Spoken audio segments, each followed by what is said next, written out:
Hello and welcome to the Unofficial Controller Podcast, your weekly gaming podcast. Episode 11, E3, the E3 Debrief, with me, George, and as always joined by Tom, Keanu Reeves in Cyberpunk 2077, to my leisure suit Larry, wet dreams don't dry. How's it going, Tom? I'm okay, how are you? I'm very good. Before we launch in, a little bit of housekeeping this week, Tom. It's the E3 Mega Show. It is. As we called it, the E3, the E3 Debrief. Yeah. More E3s than possibly even I can manage to contain in one sentence. So we know we've attracted a wave of new listeners. We have. So I thought we'd just take a little moment to let them know that the normal running order of the show would be me asking you what you've been playing and you asking me what I've been playing. Yep. Quite a succinct little short segment. Mm-hmm. We then go into the news, where we scour the darkest regions of the internet to find you the latest news. Yeah. Then we go into our immortal feature, the fruit that one can always return to retrospectively. Yeah. Either a retrospective on a console, a developer, an interesting time in gaming, yada, yada, yada. Yeah. Then that links into a rather new arrival in the show, but one we love, Listener's Stingray, where we get to see our fans' many bizarre and wide-ranging pickups. From TVs to a latest PS4 or Switch release, Tom. We want to see them all. Yeah, we get a lot of good feedback on those, don't we? Stingrays Boot on Instagram or Twitter, whichever you feel is your medium of choice. And then from there, we dive into the real new releases, a.k.a. Stingray's Boot. Yeah. The man drives up the drive, he pops his boot, we rifle through his selection of old VHSs and pick out the new release highlights for you listeners. Always well hidden in there. Always. We do the work so you don't have to. You one-stop gaming shop. Oh, yes. Tom, so before we segue into the news-free episode, I'm sure some fans are like, thank God for that. Right? Before we go into that, I have to rustle around here. I find the golden key. I put it in the lock. I turn. Tom, the question that unlocks the rest of the show, what you been playing? Obviously not much this week because of just watching lots of streams of E3 press conferences and stuff and Mumsy's gameplay been rubbing your nose print off the screen in the breakout room, telling you to wear get back. Glasses now because I've been glued to that screen. Square eyes, Tom. You'll have square eyes. You've done it to yourself. You'll have square eyes. You've smeared Haribo and Opal fruits all over the front of the screen. So, in amongst the gaming videos that you've been watching on the interweb, on the green screen of justice, Tom, what else? What have you been rustling into? What's been taking your joypad time? Delve back into Red Dead Online. Tick. Yeah. Probably, what's that? 3.5 minutes into the show, Red Dead bingo. Anyone playing Unofficial Controller Podcast? I was going for seconds, really. Oh, well, I think anyone playing... We'll move on from Red Dead Online.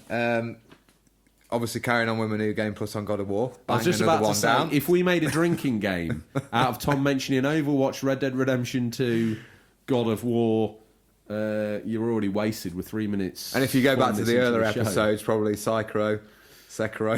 Yeah. Terrible. Still, after all this time, hasn't learned to pronounce that. Should have probably watched some videos on YouTube about pronunciation of Sekiro. So I played a bit more Hellblade, Senua's Sacrifice. This is the game after we left last week where I was looking forward to finding out what you found a little bit more out about this game. Not done that much more, really.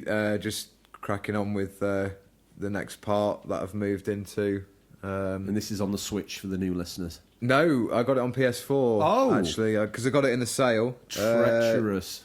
Again, I mentioned last week, I think it was $12.99. Do you know, Tom, it's really brave. I think it was really brave of that developer to put that game out there on the Switch. And I think they probably looked I think it looks good as well. You know, you often mention how you want new, more mature IPs from Nintendo, and they're probably like, well, I think that has to come from third party most of the time. I know, and then the third party deliver it, and you don't buy it. You're not going to say, Tom. Yes. You're part of the problem.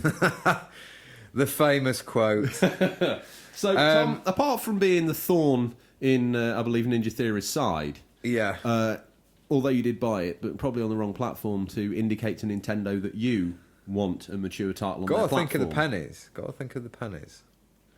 Celebrity like you, Tom. I thought you'd be every morning showering in download codes like confetti. Well, a man of my, how should we put it, resources and finances. Yes. I did sort of make up a little white lie. I told George I was going to E3. What the? I did not expect this revelation. Yeah, with Dexter Fletcher. My hero. Yeah. The man I have tattooed on my inner thigh. The voicemail I left you was actually recorded 3 floors down in the basement. I know. I can see the tears in your eyes. Fletcher? No, I didn't, mate. That was the bit that crushed me most. Yeah, I was just thinking of all these obscure celebrities and Games Master hosts of past, and I thought, yeah, he's believable. He would visit Barkston Aerodrome and go on a flight with me to E3. Well, Tom, we're digressing. Vicariously, I was living through you in E3. Yeah, I was reading the text messages, and it all felt really real. Really. I managed to treat myself to due to the Andrew's Golden Cod sort of promotional work extra on the side I did. Yeah. Got myself 4K TV downstairs.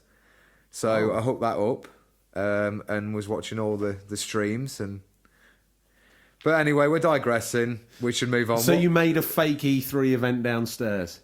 Pretty much, yeah. Drowned yourself in chocolate, gorged yourself. That's the long and short of it, yeah. Well, ladies and gentlemen... Moving on, though.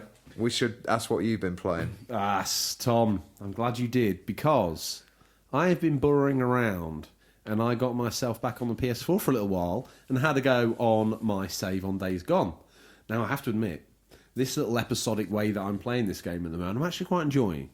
I went there on it the other day, and me and... Is it Rebecca?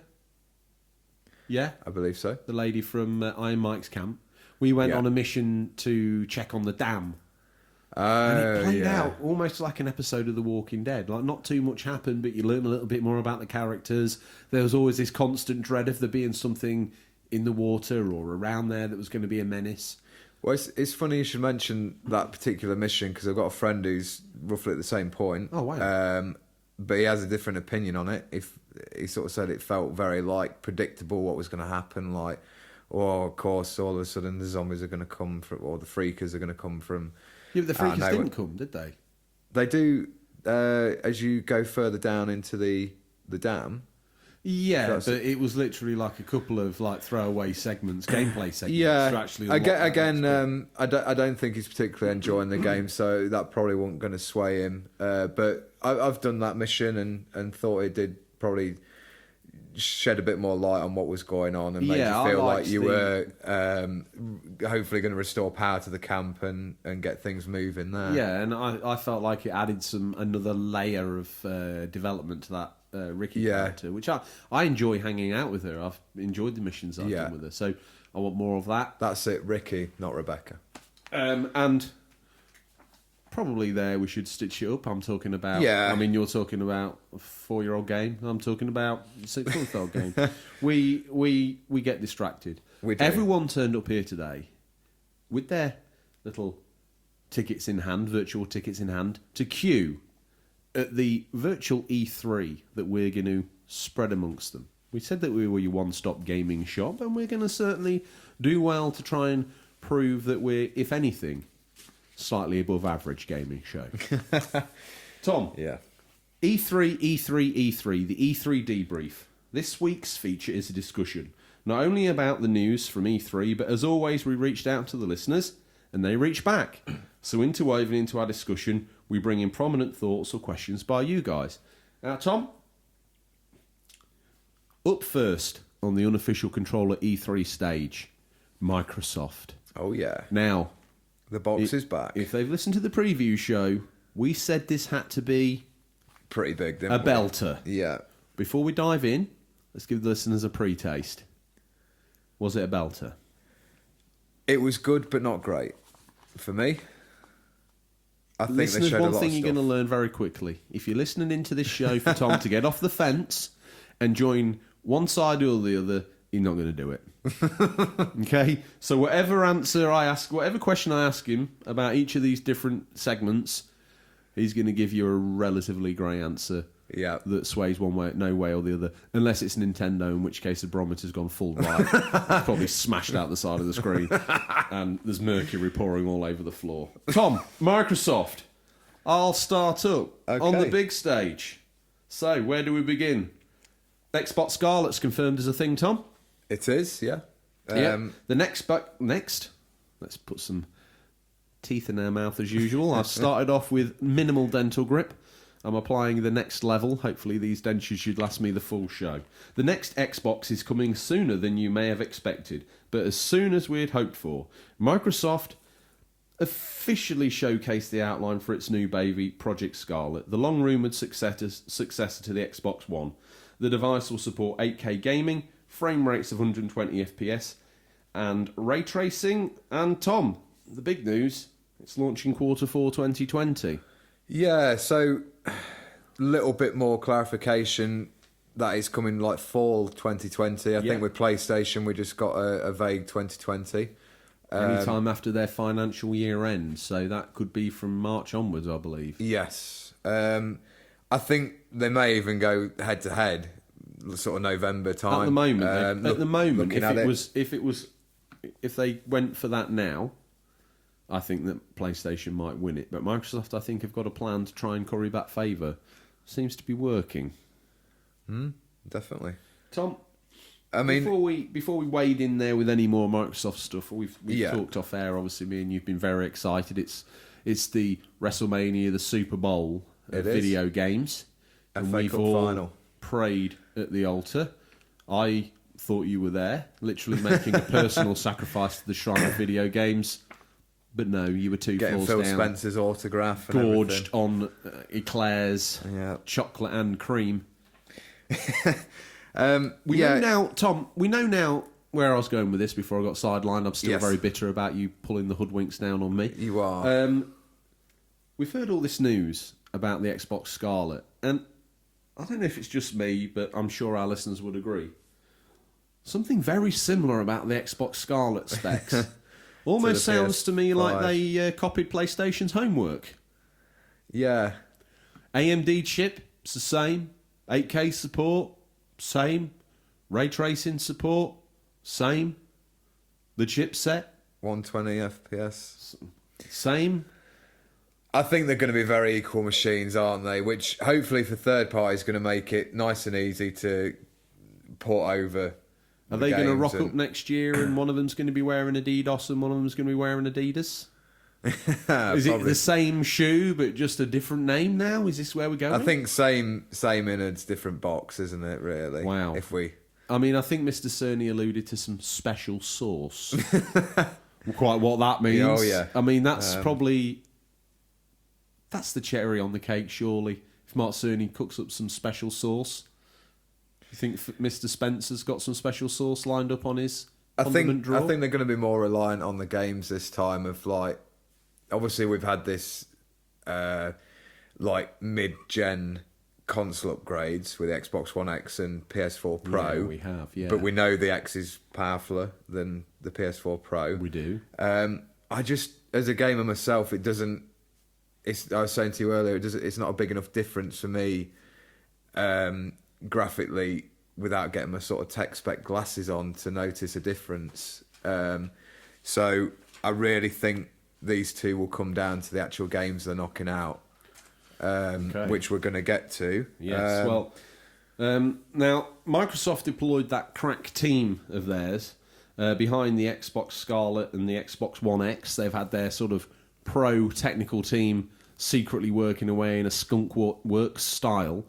They've also given the Elite controller a revamp, Tom, citing over 30 new ways to play like a pro, including adjustable tension thumbsticks, new interchangeable components, up to 40 hours of rechargeable battery life, and limitless customization with the Xbox Accessories app on Xbox One and Windows 10 PC.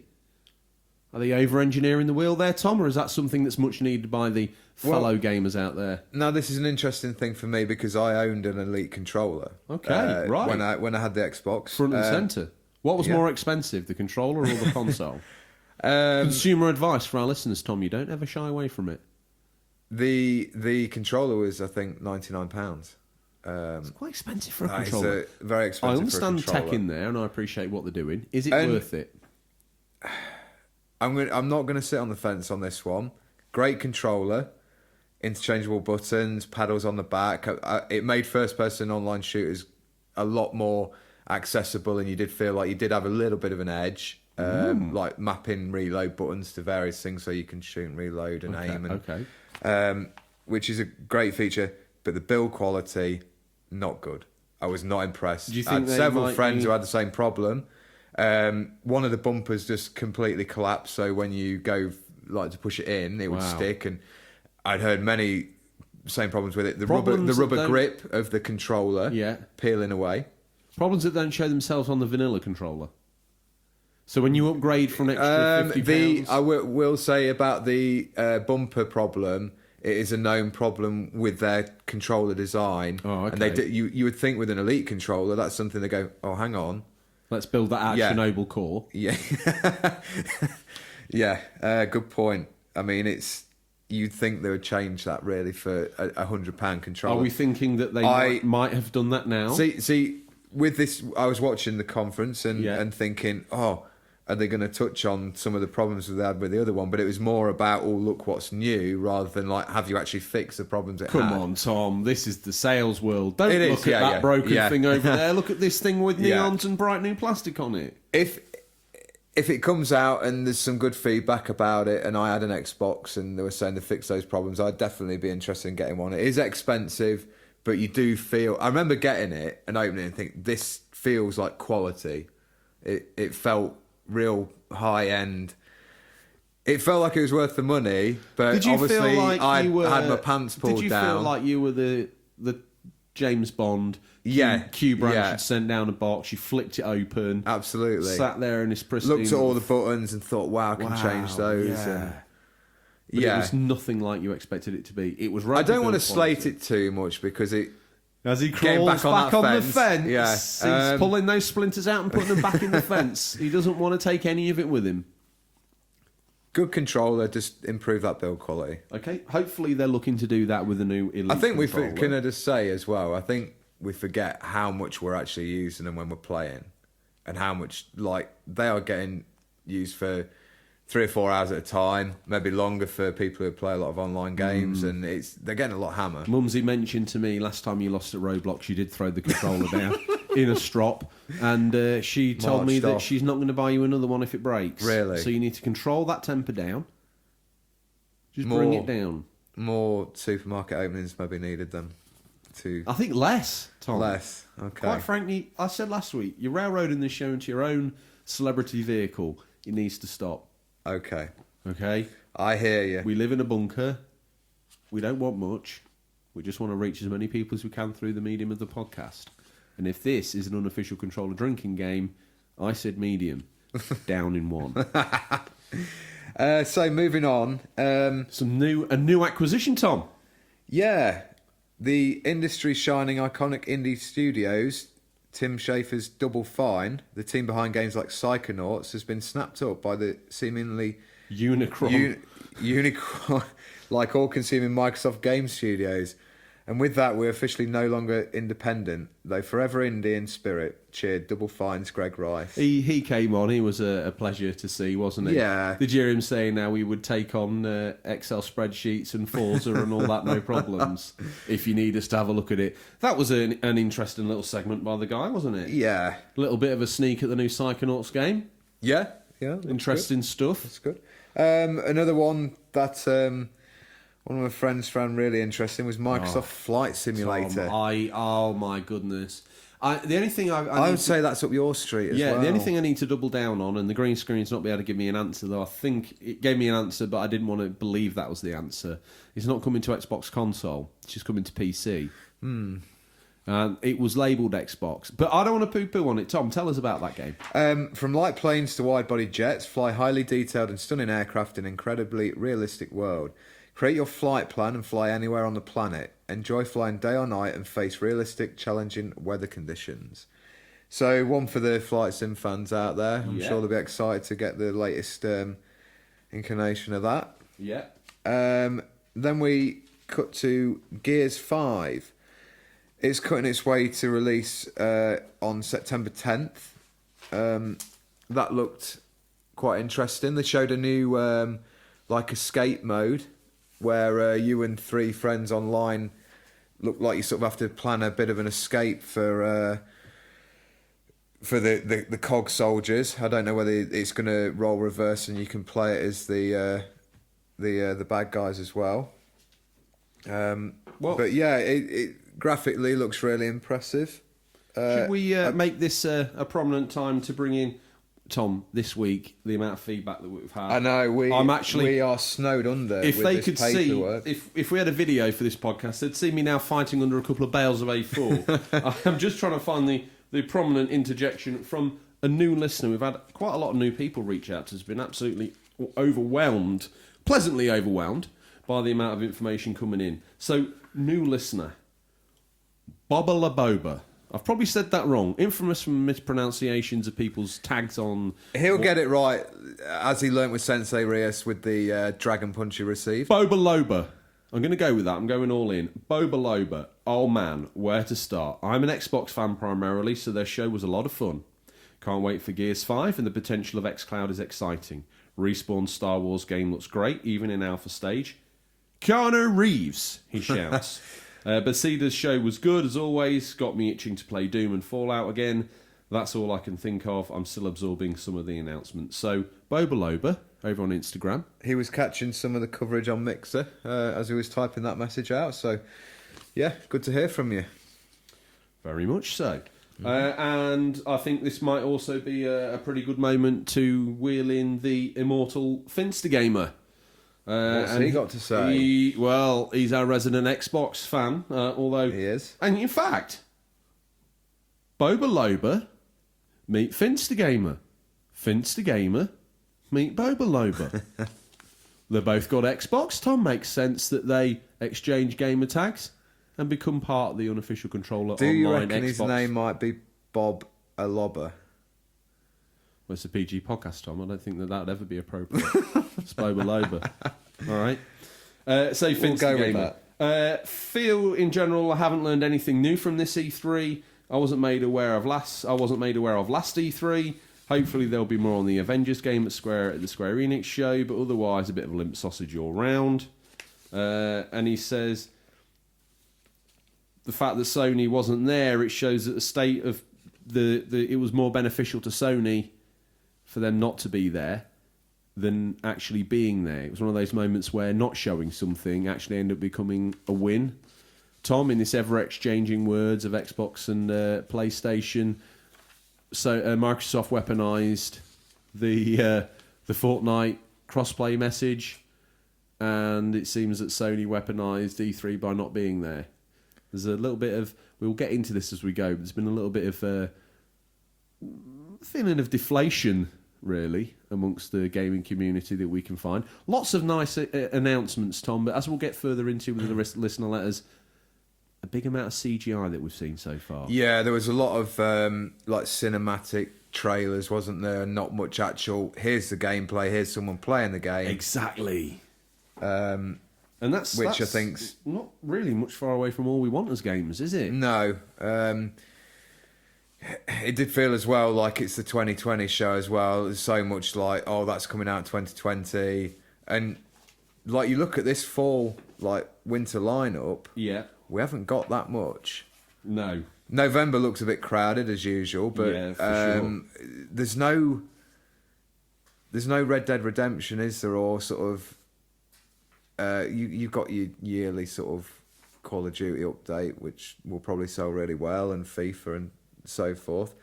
But I don't know. It just feels like it's lacking a massive winter release on any platform. What else you got there in the Microsoft barrel? Because I've got a comment from... Take a sip of your gamer energy drink. Have a little bite of your Rustler's burger. This is E3. Let's pep it up. What else is in the basket? We've got a comment from Play Statement over on Insta. Yeah. I haven't seen as much as I'd want to see yet, but I'm quite excited for Project Scarlet on the subject of Microsoft. Yeah. and seeing what they can do with that. He says he's not much of a Xbox fanboy anymore, but it sounds amazing.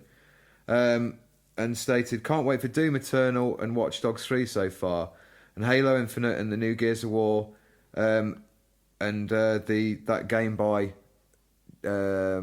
Dark Souls developer From Software and George R.R. Martin's sort of writing it. Is it Elden Ring? Well, you talk of that, Tom, but George R.R. Martin hasn't found time to finish the Game of Thrones books. He hasn't. He's found time to craft Elden Ring alongside Dark Souls creator From Software. Admittedly, the trailer again, only another CGI trailer. looks intriguing. It does, yeah. To bring that up. It did have like a Lord of the Rings kind of feel to it. Obviously, it's probably going to have that Dark Souls From Software difficulty level. I know, but classic situation again. We really have no idea, do we? There's been so many questions, and there are very few answers over correct me this if I'm E3. wrong. Going into E3, we knew he was working on a game with From Software. Yeah. And now they've just officially said he's working on a game with From Software. It's going to be out at some point in time. We're working on something with someone coming out on a console near you. Yeah. Simple. We could all be games developers, Tom. Anything else? What else If you got in only. there? So we've got the Devil May Cry developer. Yes. And Hellblade developer. That's the Devil May Cry remake, by the way. We need to clarify that. Yes, obviously, because of the new released 5. You know, fans getting confused with the one that launched. They've was it decided 360 and PS3. Sorry, that remake was on 360 and PS3. From memory? yes, it was. Yeah. They've decided to make a new multiplayer IP called Bleeding Edge. Oh. Now, I think this leaked before E3, and it got a little bit of hate because Ninja Theory being acquired by Microsoft, and people expecting maybe Hellblade 2 or something really single player, story driven.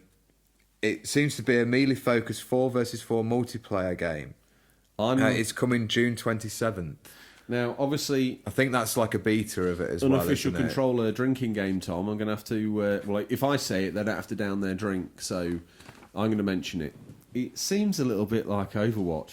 Another hero shooter fighter. This one's got an interesting take. It's using melee combat. Yeah. I quite like those developers, but I feel like they've kind of been hoodwinked with this one, or they've hoodwinked. They might have us. just been asked to put something out quick. And Do you think this? Well, that's a very good point, Tom. Do you think they've been brought into the Microsoft world, been thrown, as we call it, a palate cleanser?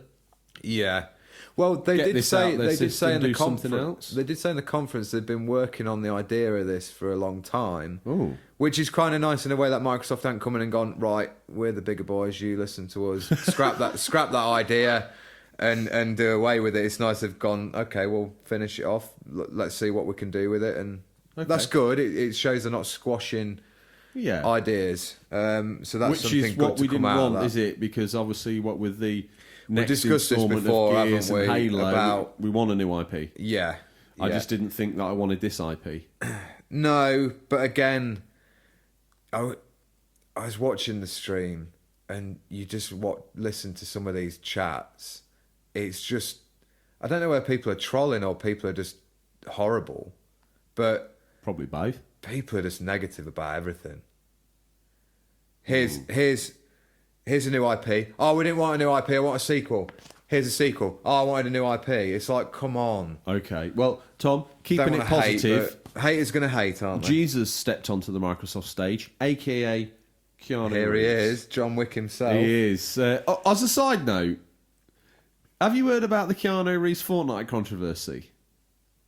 He's a character in it. Well, John Wick is like a crossover, isn't it? You're going to love this. Seemingly, as far as I can work out on the green screen today, yesterday, dinner time-ish, a story broke. Bear with us, fans and listeners. Young Devonzilla, Fortnite news coming up. Fortnite, all the kids would come up to Keanu Reeves and ask him if he was the Fortnite guy. Right. And he didn't even really know what Fortnite was. He is cool, isn't he? He's very cool. He's Sub-Zero. He is. And then he then got in a conversation with Epic, and they brought out the new skin. Yeah. allowing him to be actually in it. That's all this controversy started because he wanted to be in the game. Oh, okay. He's such a cool cat. You know, like I say, he came out on that stage, Tom, and the atmosphere changed, didn't it? Yeah. You know when a AAA celebrity comes on the stage, people shout things. You were telling me about this earlier. Mr. So Breathtaking. divulge. Yeah. Yeah, he shouted it. Apparently, he got offered a copy of Cyberpunk 2077. Yeah. Dig a little bit deeper on the green screen, Tom. He turned it down. His counter offer, a go-kart for a children's charity. Mr. Breathtaking. He the real MVP. He was touched by God, wasn't he? Keanu He was, obviously he was, changed yeah. him, didn't he? Come up to his mind. sheer presence just rubbed off on him. So all and of he a was sudden he like- wants to help homeless children. Yeah. You or me would have pulled our eyelids off to get a copy of Cyberpunk Yeah. 2077. Imagine if it was an early copy as well. And they're like, yeah, there you go. Just have it now. Yeah. Take it. No, I You'd be want a like- go-kart. What are you doing? You'd be like Mr. Breathtaking. knocking Keanu to the ground as you scrambled over him to get to that copy. His blooded mass on the floor. So, yeah, Keanu came out on stage to announce his inclusion in Cyberpunk 2077 and kind of introed the trailer for that game.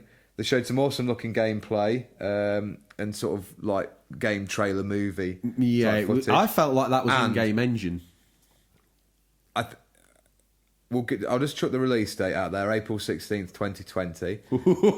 So under it, yeah.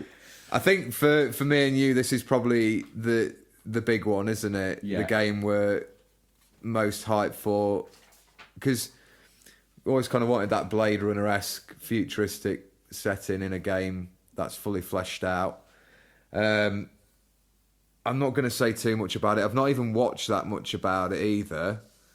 I really want to go in quite dark on that game and not know too much about it, because it looks so much that you could spoil just by watching a little bit. I saw there was a bike on there as well as the car. Did you see that? I saw that. That was in the. I think that was in the second one. Here's wasn't me it? saying I'm going to want to go in dark, and I'm like, yeah, did you see the bike? Well, one thing, I've watched that again several times with my critical eye on. Yeah. When we first saw that gameplay, I have to admit, I was thinking, oh, there's no way that's coming out. It's not possible. It's not going to happen on PlayStation 4 or Xbox One. I just can't see it happening. But this time, when the trailer rolled and it's him getting in the car, you know, the start of the first trailer, there were bits of it where I was thinking, all right, I can see that's graphics. I can see that that's actually built with the in-game engine. I can see that that's slightly pixelated there. I can see, and it was all of a sudden it was like, this game is possible. This game is coming. This game is as big as we think. Did you think the release date was a lot sooner than you thought it was going to be? A little bit later than I hoped. No, I I'm kind of honest. thought it was maybe going to be a launch title for the. I kind of thought it'd be Well, I cross-gen, threatened that, didn't I? I thought And it'd be then- cross-gen, and then I thought obviously Well, with that, I thought it would come Let me later ask in you this, Tom. 2020. With it being in the Microsoft announcement, I actually wondered if that would coincide with an announcement of the new Xbox Scarlet coming out at the same time to allow cross-platforming. Well, But Sorry, Carol. we wonder now that actually coincides with the possible just getting launch to of the that. new PlayStation. Yeah, You heard it here first, fans. It may be an unsubstantiated rumour. maybe a swift strike from the Sony company. Quick Get it out early. uppercut to the throat. Yeah, Slap bang. a Rias punch. Yeah, so Well, that leads me on to the fact that if Cyberpunk wasn't going to be a launch title for the Xbox, the new Xbox, Halo Infinite definitely is. oh. But So- before we switch off Cyberpunk, Tom, listen to the show. Lurker in Stingray's boot has now leapt fully into the feature, so welcome on board by My Pixel. 2019 E3, the no gameplay year, he titles it, was a poor point. show by pretty much everyone. The only real standout, again, was Keanu Reeves, coming out of the smoke during the Cyberpunk 2077 Xbox release. I now have a very excited tinfoil spider who's come forward as Bite My Pixel's better half, and she's checking down the back of the sofa looking for cash to put towards it, Tom. So there's a very excited couple of listeners, a couple of listeners joining us in harmony. Yeah, On the thanks podcast. thanks for the feedback. That's always Thank good you to for get. the listen. Thank you for the lend of your ears for as long as this show drags on to be. If you want to bail out now, look between your legs, passengers. There's a red cord. Pull it. You'll eject clean out of your car, straight off the end of your lawnmower, or thrown from your bed, if that's where you're choosing to listen.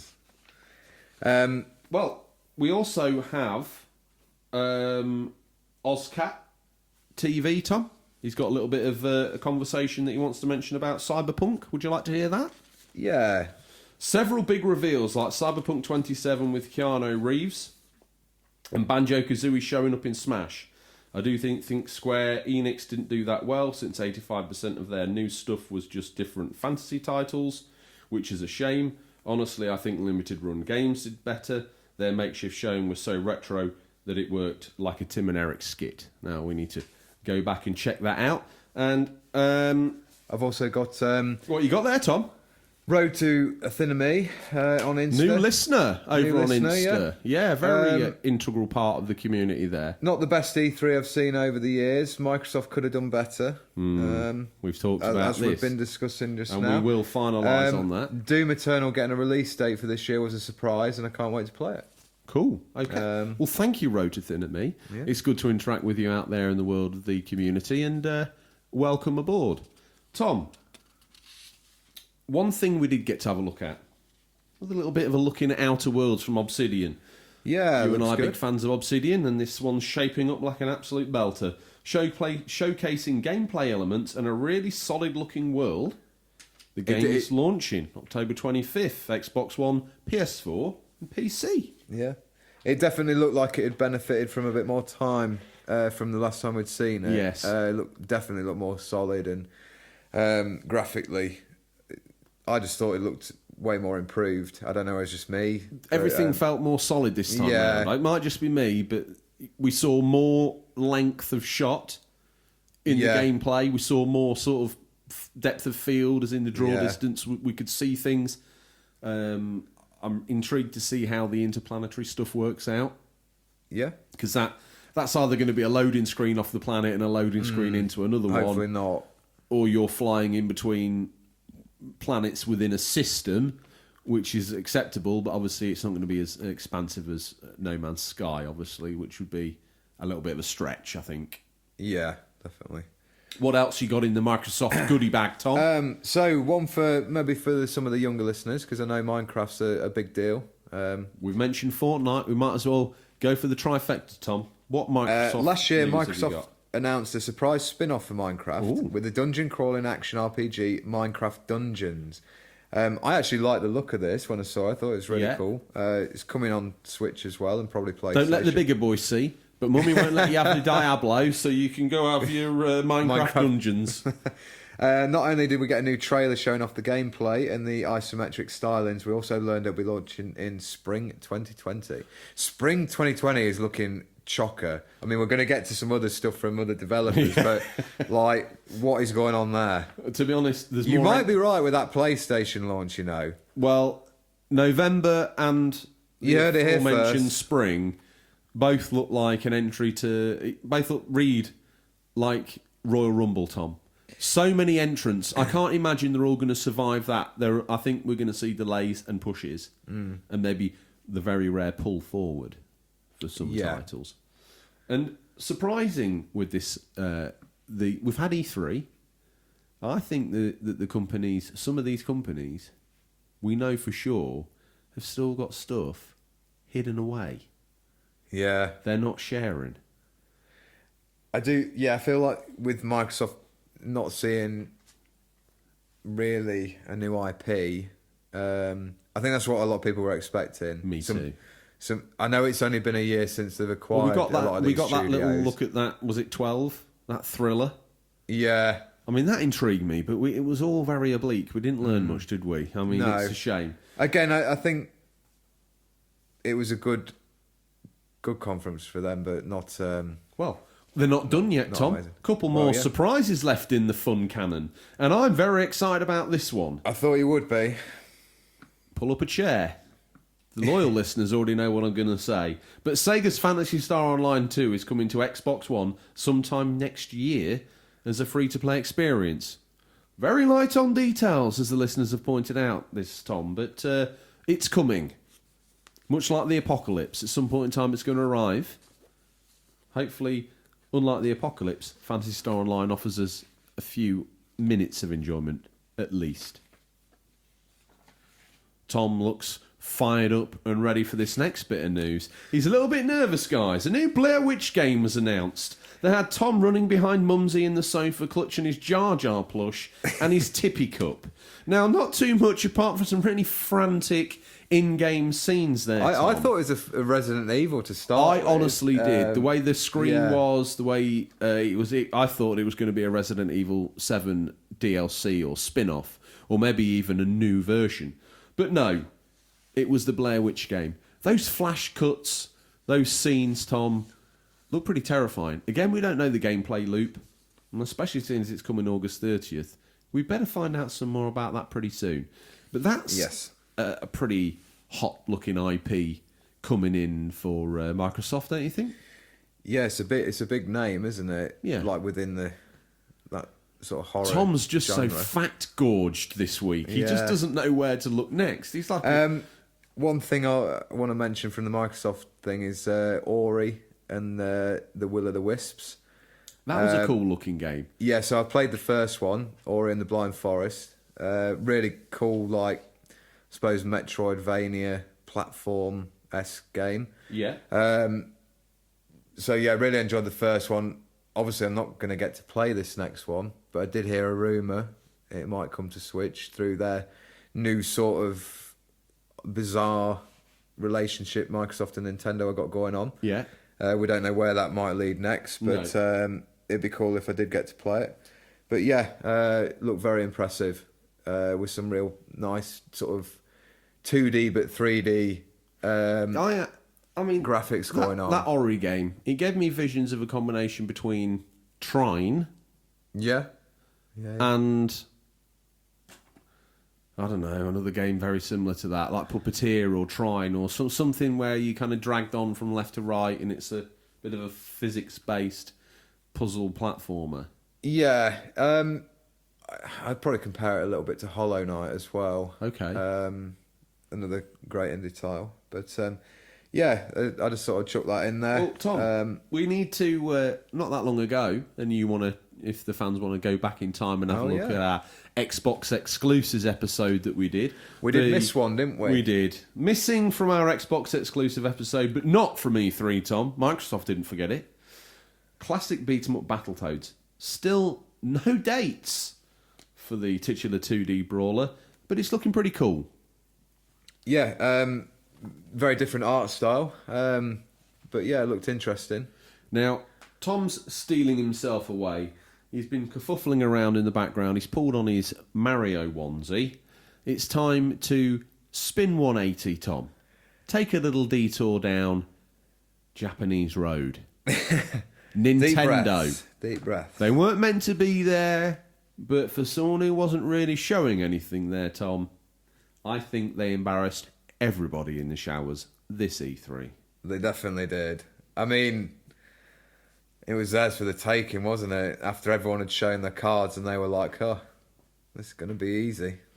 This is going to be easy. Saying that, Tom, do you think they had a different show lined up? Do you think we'd have had an even better, maybe like Switch 4000? I'll save that. We can wheel that out in another direction in a month's time. It's been a pretty low-key E3. Just mention that game getting a sequel. Yeah, Metroid Prime 4. Yeah, just keep that away. Just wheel spin out of here. We don't need to know. Yeah. We don't need to know. Joking aside, Tom, seeing as you're the resident Miyamoto, hit us up with this first bit of information. Yeah, so the first sort of main game they showed was Luigi's Mansion 3. That's looking really good. Shaping up well. Yeah. Actually showing proper gameplay as well. Like, thank you, Nintendo. Yeah. We're sort of treated to a bit of a show of what the story involves. Well, like much Mario-esque games. There's not much to go on there, but it's not what it's about, is it? Absolutely not. There's also a co-op play in there as well, which looks excellent. Yes. It looks a massive sort of mansion this time. Well, it's a hotel. Yeah. And each level is going to be different themed, and that's very Nintendo. There's probably going to be like a ice-based one. Or Let it go. But It's just the way games get bolted together, Tom. yeah, we've got the rather unsettling Guiji, which I thought's a real cool way of dealing with some puzzles. So Guiji, the idea of him is that he can he can walk through spikes, or he can do stuff normal Luigi's too afraid to do, which is really excellent in some of the little animations they've done with him.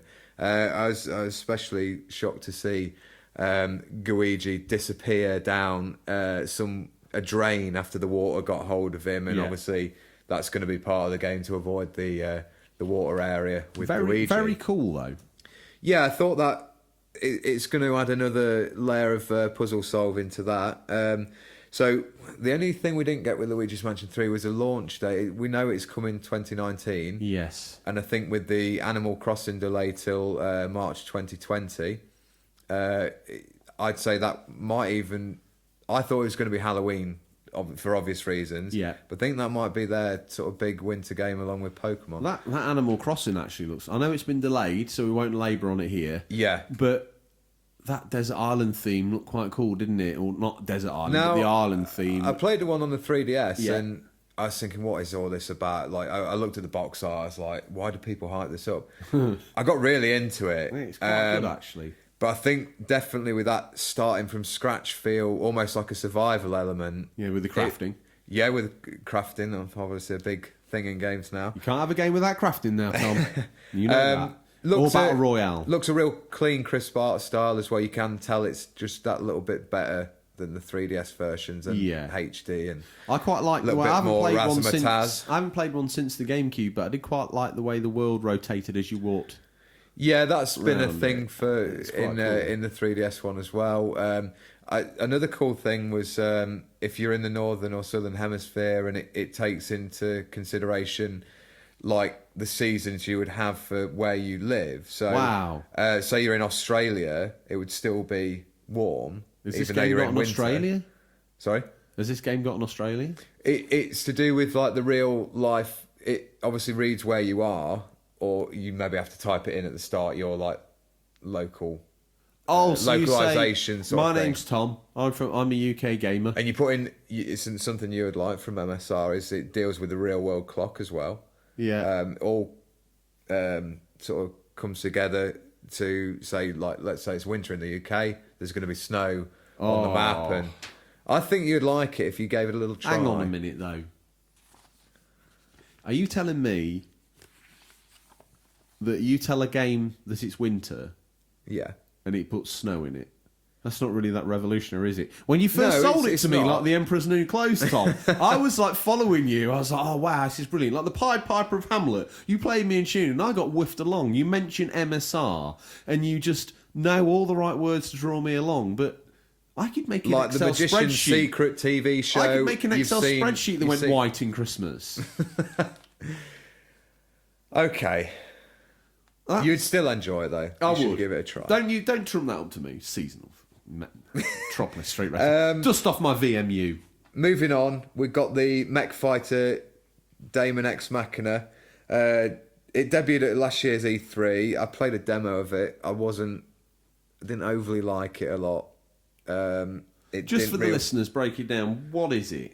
It's like a mech-based, like similar to Armored Core, Zone of the Enders type battle game. The demo felt very weak, a bit clunky and not much to it. The trailer did make it look a bit more impressive, but again, how much could it have changed in that time space? We did get a release date, September 13th. Just a little bit of fresh news. I'll slot in here. Go on then, Tom. Hori, as we love or Hori, as we love an unofficial controller here. An unofficial slip-in that you're famous for. They're releasing 2 Joy-Cons. Okay. They're, I think, £34, Yes. $34.99. I don't know whether that's for the set or for one each. Come on, the anticipation's building. They don't have HD rumble or the gyro or anything like that, so they're very basic, so I'm guessing that's for both. Yeah. And they're built for the game, but they also look like they'd be really good, comfortable. So they're extended to the more like proper controllers. So I think I think they might sell well for other games. Do you know what, Tom? On the They've internet, got turbo buttons on as well. on the internet, we were starting to get a reputation as a hokey jokey podcast. You've pulled it back on track. We're a serious We come at you with games, facts. news show coming at you with facts. Yeah. If you're So, listening, Stingray, we're not coming at you with facts, but we're Now- coming at the listeners with facts. We're not doing this in sort of chronological order of how the direct ran, but we're moving on to the next bit of news. The Dragon Quest Hero and Rare's Banjo-Kazooie are coming Well, to Microsoft Smash. said stay tuned. They We did. predicted it was going to be Master Chief. Little did we know it was the Bear and Bird. Yeah, I mean, Fur and that feathers, troll Tom. reveal as well, where they got together the Rare characters, well, the Donkey Kong, and they did the little troll with Duck Hunt Dog, and it looked like... Yeah. I mean, I one of my favourite things to actually do, it's very bizarre, is, I'm sure other people do it anyway, is go New York Nintendo Store live reactions. I tell you what, that had the biggest reaction out of everything, is Banjo coming to Smash. I'm really excited to play as him. I think that's really cool. Tom? The Dragon Quest here, I don't know much about the franchise, so for me, I was like, oh, he looks quite interesting. When are we getting Banjo? So Banjo is coming winter 2019. That's what they said. The Autumn, Dragon. winter? I think it was just a vague sort of fall 2019. Yeah, so- Dragon Quest Hero is coming summer 2019, so he'll be the next one in the DLC packs for Smash. I'm going to take this next bit of news. Oh, Being go a for it. lost Yeah, I member think, of the 80s generation. I thought you'd like that. The Switch is getting a new. This is two bits of great news, Tom. The Switch is getting a new turn-based game based on Netflix Dark Crystal prequel called The Dark Crystal: Age of Resistance. As big as the fans of the film, Tom, we're looking forward to this. And what I noticed is, not only is it a Dark Crystal game, I actually think it might be Final Fantasy Tactics. Yeah, it did look It's very... got that look to it, hasn't it? I thought that looked good. That might be a reason to get a Switch if it's not multi-platform. Yeah. at No, you. I think it is. I think it is on PlayStation as well. Saints preserve me. I don't Yeah, need a you're Switch safe. just yet, Tom. Well, I'll sell you one day. Resident Evil games aren't lacking on the Switch.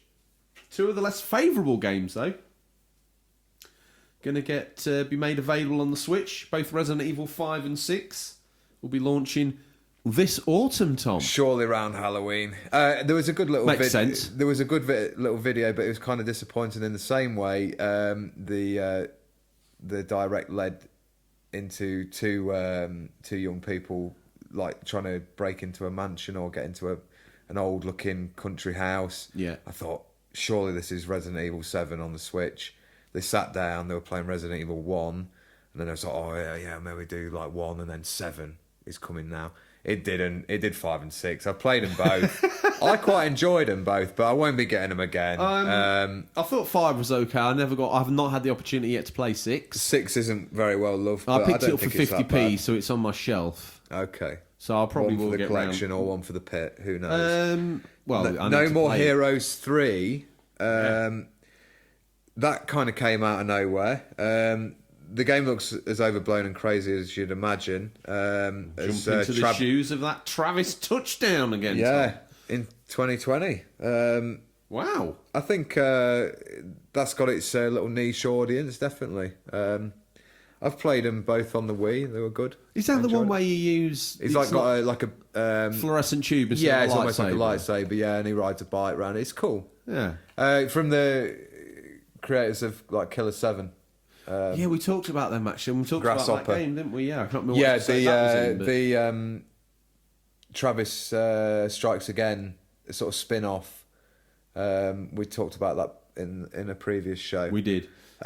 What else, You Tom? take this next one. 'cause Okay, I know want you'll this be a one. fan of this. I tell you what, it's almost like the Dreamcast lives again. But we've got Saturn Classic Panzer Dragoon is getting a remake on the Switch. This remake features enhanced graphics, but seems to mirror the original from what we can see so far. And once again, it's launching Q4 this year, Tom. So It is. we pin that around the sort of September, October, November window. Much more excitement there. I'll definitely take this next one. Oh, that's the reason you put the onesie on, Tom. It is Triforce Onesie. Yes. The remake of The Legend of Zelda: Link's Awakening. it's looking great. That sort of little animation style they've got going on. We got a release date as well. It's going to launch this September, the 20th of September. It's coming packed as well with what looks like a dungeon creator mode. Wow. So as you progress through the game, clearing the dungeons, you get like new parts of dungeons to build your own one. So you go see the Gravedigger guy from Ocarina, who's been put into the game, and you can create your own little dungeons to play through. There's also a Link's Awakening amiibo coming out on the September the 20th as well. Okay. And he will, if you use that in the game, it will create like a Dark Link who will chase you through the dungeons. That's making really a bit of cool. extra like sort of difficulty to that. That's quite a novel way of doing that, isn't it? I'm just curious to see whether you think that was a good one for him to remake. Yeah, I think so. I mean, it's one of those titles that's kind of probably been a little bit forgotten Yeah. to your general new Nintendo audience. I think, I don't think people they- were probably expecting a remake of like Skyward Sword or something a bit more current. Yeah, But, and this is just obscure enough, I think, where they can do something different with it. They've got more artistic reign to do something a little bit different here. I think with one of the more newer games, like they did with Wind Waker, yeah. you can do the graphics, but the core gameplay elements are there. Whereas if you take a Game Boy game, which it was originally, and then you shake that up and bring it to now, they've got a little bit more room to manoeuvre with. Definitely. Again, it's certainly not a remake I expected, but it's a welcome one. And I was very surprised to see the release date so soon as well. I thought that would be a winter title for them, September 20th. Yeah. I'm actually on holiday that week, so I'm going to enjoy that. It was almost as if they knew. It was. Put in a word with my uncle who works at Nintendo. Reggie's last thing before he retired. Yeah, Uncle Reg. Reggie. Uncle Reg. We might get him on one day, maybe. Yeah, Out of retirement. Bring him out of retirement, dust him off. Like an American wrestler, Tom. He probably got another couple of retirements in him before he finally retires. He definitely has. On the note of Yeah. body slams, Tom, Charlie, I'll start again. This episode, guys, I don't know whether it's the pressure getting to me or what, but You're doing fine. Charlie drinks tea. Bringing him in. Good friend there on the Instagram. Been reached out to us. Has been lurking for a while, but he's made himself known. He's messaged in just like you can. Tom, let's take a moment. Normally, it's a bit of a hectic show and things have got a little bit confused. And normally at the end of the news, we give people an insight of how they can get in contact with us. Yeah. Tom, let's hope, let's pray that the miracle which was the tattoos to the backs of your eyelids with the official controller contact details on paid off. You can reach us at questions@unofficialcontrollerpodcast.com. Seamless. Close your other eye, Tom. Or Direct messages on Twitter or Instagram. looks like Mumsy's money on the tattoo parlour paid off. Not only did they write in reverse, they were upside down and in your eyelids. Quite how Reading you like an stomach the old-fashioned pain, printer. I don't. Anyway, thank goodness it paid off because it's allowed good people like Charlie drinks tea, and I've walked all over his submission, so I will give him the respect he deserves. Does some really interesting things on Instagram, does some reviews and bits and bobs, and he's got a YouTube channel, so check him out. Oh yes, I thought it was amazing, he says about E3. The new Avengers game and Animal Crossing was definitely the highlight for me, and then at the end, when they revealed the new Zelda game was in development, I was out of my chair with excitement. Well, I can empathise with that because Tom broke one of the plastic chairs down here in the bunker when he stood up. Also, Banjo and Kazooie in Smash. I know people around the world were freaking out. In short, I think it was a good year. That sounds like he's enjoyed himself. He's enjoyed himself, Yeah. Tom. I think if you're a Nintendo fan, it would raise this E3 up a lot higher than if you weren't. That's what I'll just sort of say about sort of the rest of the other shows, were how obviously weak they were in comparison. Yes. So obviously if you are a Switch owner, or just a Nintendo fan. It was definitely a bit more high end. Before I don't know if this is no, we won't do that now. We'll do that. We've got a few more comments to probably come in the other sections, so we will move on to our next bit of news, Tom. A little bit of surprise here. Pleasant surprise in the form of Cadence of Hyrule, which was shown at the GDC this year, Game Developers Conference. The indie-developed musical spin-off in the Zelda series. Guess what, Tom? I can guarantee you this one fact. That's in Stingray's boot. Wow. We've done an E3 announcement, and Stingray, not just as an exclusive copy for you or I, he's got it for everybody. Excellent stuff. I think that's interesting. They've lent the Zelda series to that game. Yes. I'm not sure whether I like the sort of beat-based gameplay, but I wish there was a demo of it, because it's something that intrigues me, but I don't want to splash the cash on it. But you've watched the trailer, so you can see how you like hit. Who knows? I don't even know what's in that boot amongst Critters 2 and the Munchies. Tom, if this were a serious games news show, surely you would be primed to download that, like right now. Play it, give us your opinion on it next week. It was one of those ghost drops, wasn't it, that E3 does bring, and it is exciting whether that's available now. Yes. We'll get to a couple of others as we progress, but Tom, give me the news that probably... We talked about Leisure Suit Larry's dreams never drying. Tom, let's talk about your dreams never drying.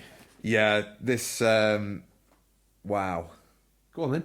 Wow, I can't speak. Oh, I can't right. breathe. No, I will do it. Well, then get on with it. I need to compose myself. Listen, the fans have had enough. So, after the banjo reveal... Yes. We thought it was all over. If we couldn't be hyped anymore, he whispers and says, "Take a look at this."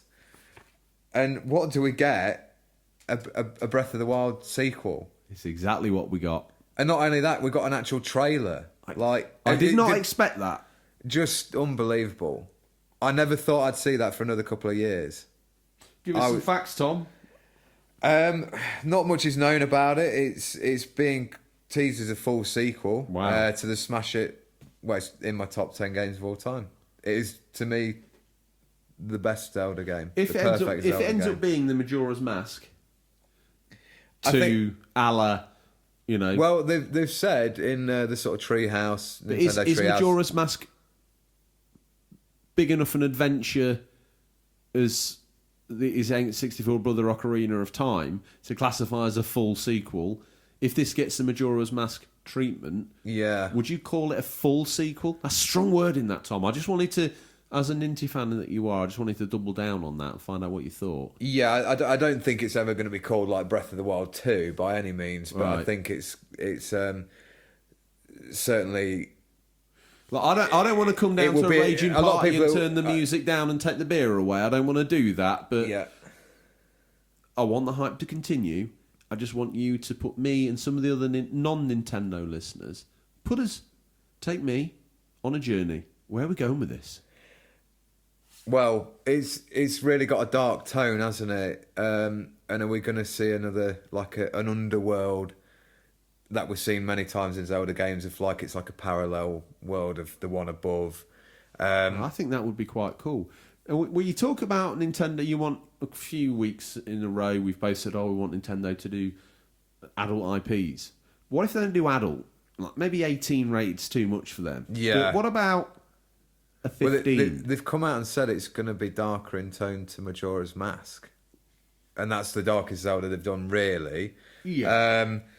It certainly looks interesting. A lot of people saying it looks like Zelda might be a playable character in the way the trailer's played out, but it's just one of those teaser trailers that's put out there, and for the next year, 2 years, I'm going to be scouring every tiny bit of information I can get about what people's fan theories are on it, and then just make up my own version in my head. Don't forget, Tom, much like the realistic Zelda that we got video for, this might not come out yet. That's a good point. They might completely scrap development. I don't think they will. I think my thoughts on this... I think they know they've got some money in the bank with this. I'll close this up quick. I reckon there'll be a quick turnaround. I think we'll see it probably winter 2020 to compete against the next-gen consoles, because they will need a powerhouse game. They will. Not graphically so much, Although looking at the trailer, it does look like you can tell Looks solid. It's not that Wii U Style. They had to make it for both, didn't they? Yes. Whereas this time they don't, so they can just splash a bit of Optimise extra it for Switch. Ninty magic on Yeah. it. So I think that will release. You heard it here first. Winter 2020. That'll be their big game. Wow. I think they can do it. Earlier, guys, if you're still with us, and pray to you for that, I mean, very, very, very grateful that we are. Tom, not known for jumping off the fence. I've never seen him jump down quick enough. I mean, Yeah. wow. So you're hoping that the big man in the red suit, Tom, descends down the fiery pit from the chimney, comes down, and underneath the Christmas tree you wake up and there's a shiny copy of this Zelda sequel? Yeah, I think we'll see that before Metroid Prime 4. Easily. I think we'll see the rebirth of Jesus before the arrival of Metroid Prime 4, the way they've been going. The only thing I'll say is Majora's Mask was built in an era where, like, Nintendo have already come out and said in the past, like, they found that upgrade to HD games more difficult to develop for. Yeah. I think Majora's Mask took like 2 years, was it, just to make from that Ocarina engine? I think the word you're looking for is cobble. Cobble together something from the engine of... But great game, though. Yeah, no, I think that Some people's favourite. I think that if you're given, as a developer, if you're given a very small, limited set of tools and you're told to craft something out of it, I sometimes think some of the best works come from them having their backs against the wall. And I think Majora's Mask is a prime example of that. Yeah, definitely. It's it was a very strange game and probably just one of those off-the-wall ideas. I think this is where we're going to go. It was close enough to the original to keep probably... You were a bit younger when you played that. So if that game had been too oblique, you would have been like, oh no, I'm not playing it. Yeah. But it was a halfway house that drew you into something a little bit darker.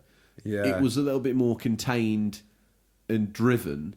And as well, you did have like the Ocarina, very fairy tale, typical good versus evil. Yeah. Boy raises to an adult to A save the simple world. tale for a kid to understand. Yeah, and so they were like, yeah, let's just mix it up a lot. And the masks added so much to the gameplay in that Cool, game. yeah. We really need to move on, but I will say, if any listeners want to get in touch with fan theories on Breath of the Wild 2, I will read them all. Yeah, maybe if you call, just, call them fan fiction and send them fiction, to Tom's. Laminate them, I would say. Laminate them twice. Save Mumsy's embarrassment. But we must move on. Yeah, Tom. Go on then. Bethesda. Oh, yeah, really? Is that how you pronounce it? You say Bethesda, I say Bethesda. Bethesda. I don't know. Your way sounds better now. Doom Eternal. A fast, no-nonsense, old-school first-person shooter. I do believe a few fans have messaged about Doom Eternal, Tom, so if you want to prep them up. That builds on the previous game in meaningful and noticeable ways. Screams into a packed November.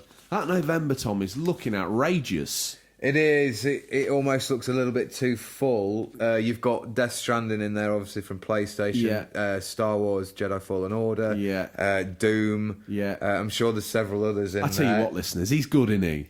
He's good. He's a news hound. The Hound that sifts the news. Get that man a bonio, because he's pulled up another fact. Tom, what you got for me? Got some Doom Eternal news in there? Have we already read it out? I think we've touched on Road to Thinner Me, mentioned being excited for Doom Eternal. I definitely am. I played the first one. Trailer looked good, mate. Yeah. Didn't it? Now, this is where it's a difficult choice. I played the first one on the Switch. Yes. Having that portability was great. Would you think that one will come to the Switch? It is. It's confirmed, yeah. Same release date. That's why he's there for us. Day and date, Tom, then. Yeah. Shoulder to shoulder.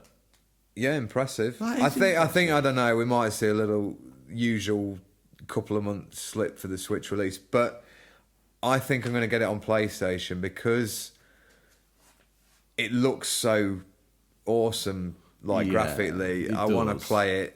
It sounds harsh on the Switch, but if I've got the option, I'm going to be picking that up on PlayStation. I think the listeners probably understand already, we don't need to break it down for them, that some of the big powerhouse titles if you want to play them 4K all the business, you're going to need them on Xbox One X or PS4 Pro. If you're a gamer who's not obviously bothered about bleeding edge visuals and you just want to have the game and it look okay in handheld mode, maybe you've got a different life, you work away from home or whatever, the Switch is a good alternative. But we would say if you want that blockbuster vibe, you need to be front and centre with one of the big boys. Yeah, you do. You do. Tom, rarer than unicorn's tears, I hear the horn, the sound. Todd Howard blows the sound for a new IP. I can't believe it, Tom. So yeah, this has been published by Bethesda, but it's actually from Tango Gameworks, whose previous work included The Evil Within 1 and 2. I played the first one, really good sort of horror survival game. Yeah. Very sort of classic Resi feel to it. Yeah. Their new title is Ghostwire Tokyo. No release stage yet, so I think it's probably in early stages. The game was revealed by the very adorable Akumi Nakamura. Very adorable. Yeah, she did a great job, I think. Yeah. We usually expect like sort of some bizarre stuff at E3 or a very corporate suit delivering Very true. some spiel. But yeah, or if not a corporate suit, someone dressed almost awkwardly too cool in jeans and t-shirt, and they're down with the kids, yo. Yeah, I don't know. It was just a weird sort of effortless kind of like she made a point of like, oh, English isn't great, but I'll get through it. And her English is we better like than mine, honesty. Tom. We and like quite it frankly, yes. she makes you look like a Neanderthal. Absolutely. Some of her previous games, Okame and Bayonetta. Wow. And I mean, obviously, I tell you, if you had those on your CV and you went knocking for a job, I don't think you'd be struggling, too long would you? asking, would No, you, to be fair? and obviously the Evil Within title. I was talking to someone this very week about it, I mean, that game's still relevant today. Still put out there, still played. And if you didn't know any different, you think it was brand new. Mm-hmm. So very, very cool of it. Yeah. Tom. So that Ghostwire Tokyo got a trailer. I think it probably left more questions than answers, but looked intriguing. Tom, don't panic, because you thought this E3 there'd be no news for the Hot Point washing machine down in the laundry room. But much like Fallout 76 and everything on planet Earth, it's getting a Battle Royale mode. Oh, yes. Now, but guess what? The Battle Royale mode might not be coming out this week. Stingray's got Nuclear Winter expansion in his boot. I see. Yes! Another one of those, and by the way, you can get it now, moments for Fallout 76 with its Nuclear Winter expansion. Tom, I'm going to roll in with this next bit of news. We are drowning in news this week, guys. So much so, we went and built a whole feature around it. We certainly did. Wolfenstein. Tom, I'm a little bit worried for you. I'm going to get Mumsy to order us up an espresso. He's been up all night watching these feeds. I thought he was jet lagged because he'd been away. Transpires he was just gorging himself on eclairs 2 floors down. Wolfenstein Youngblood out July 26th. So that's a 2019 release date for you if you needed a slice of that. Yeah. New gameplay Quite trailer soon. featuring Jess and Soph Blazowicz. Bethesda's also showed off Wolfenstein Cyberpilot, the VR spin-off that launches on July 26th as well. Bit of VR. Little bit of VR. I didn't catch that one, actually. Tom, very interesting. Do you want to draw a line under Bethesda and we march off for the Yeah, all-encompassing I think so. area that we know as the EA Play area? Yeah, so this was on Saturday, always Kicks the first things out off, of the didn't park, as usual. Always known for getting the party started is EA. Yeah, definitely not one of their strongest. It felt a little underwhelming and a bit... Very much like all of it, Tom. I think this year was almost like come back next year. If there'd just been a big sign, you know, when they show those great big skyscrapers and they're unrolling the Doom banner or the GTA or the Red Dead banner, it should have just said check back in 12 months' time when we've got some actual information. I mean, we discussed about is E3 relevant anymore in the second E3. to last E3 baby podcast. I love out of everything that comes out of it. It wasn't the fact that it was an E3 preview. Tom just remembers the words E3 and baby. Yes. That's how we do it, so I can remember things, you see. The Rusk roll cadet. So EA kicked it off with some actual game. Well, let's be fair to them. They showed some gameplay of Star Wars Jedi Fallen Order. Okay, let's just break this down. When I say I want gameplay, I want someone on the stage pretending to play it, talking me through the gameplay features. That's what I call gameplay. Yeah. This was like a stitched together CGI. Oh no, they had someone controlling it, and it was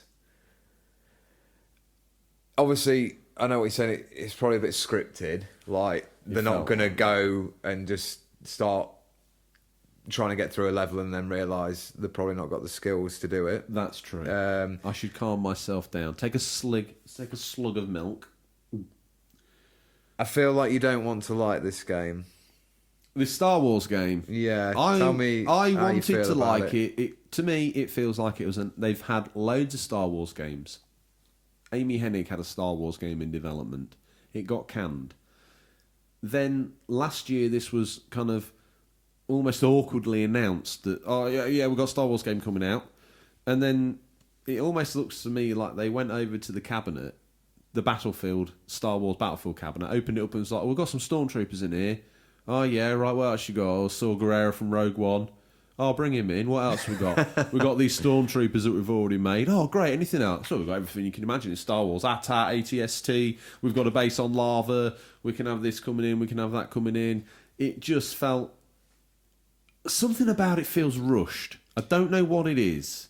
Yeah, now... I'll agree. It feels very like it's like an extension of the Battlefield 2 game. And for that reason, when you're playing when you're playing with those controls in a multiplayer game, you can forgive it because of lag and jumping around, and you're not really looking for a cinematic experience. When I see that all happening within the world of a one-player game, albeit Jedi can do with these amazing things, it just looked really awkward and clumsy. Yeah, and that's coming out very, very soon. I mean, that it's going to be going gold soon.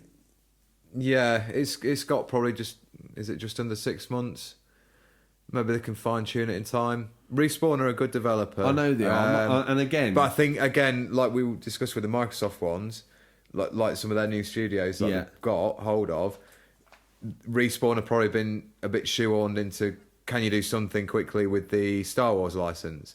I think what they've done in that short amount of time is good. I'll probably pick it up, providing it doesn't get absolutely slated. Yeah. And then I'll just get it and do a full Days Gone... Tom, can I just say, you had one job you had. Okay.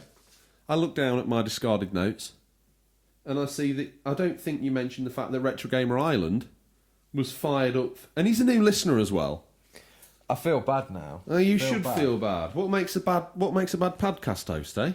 Or one who doesn't read out Retro Gamer Island's latest... The Dark This Is England reference.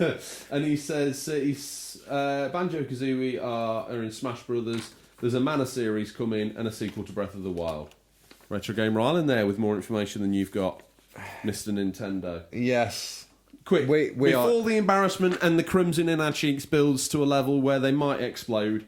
Tom, save us with some Battlefield 5 news. So Battlefield 5 is getting an update.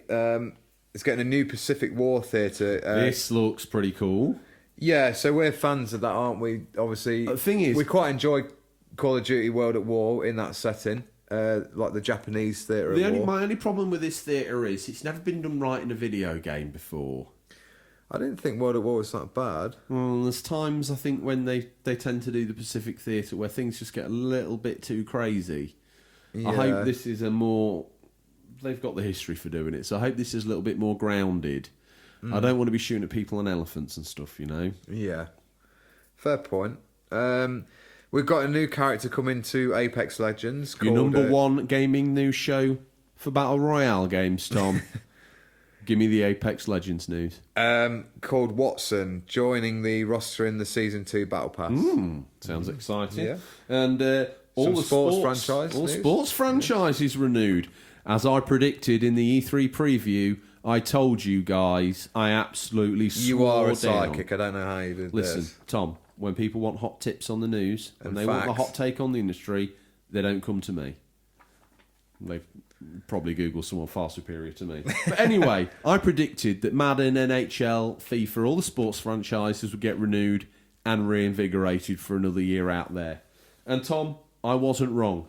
Madden NFL 20, putting a huge focus on RPOs, the run-pass options, so plenty more play options available in the mix-ups there, Tom. Yeah. And FIFA showing off the new Volta mode, which is going to be 3v3, 4v4, 5v5, seemingly looking to be the spiritual successor to FIFA Street.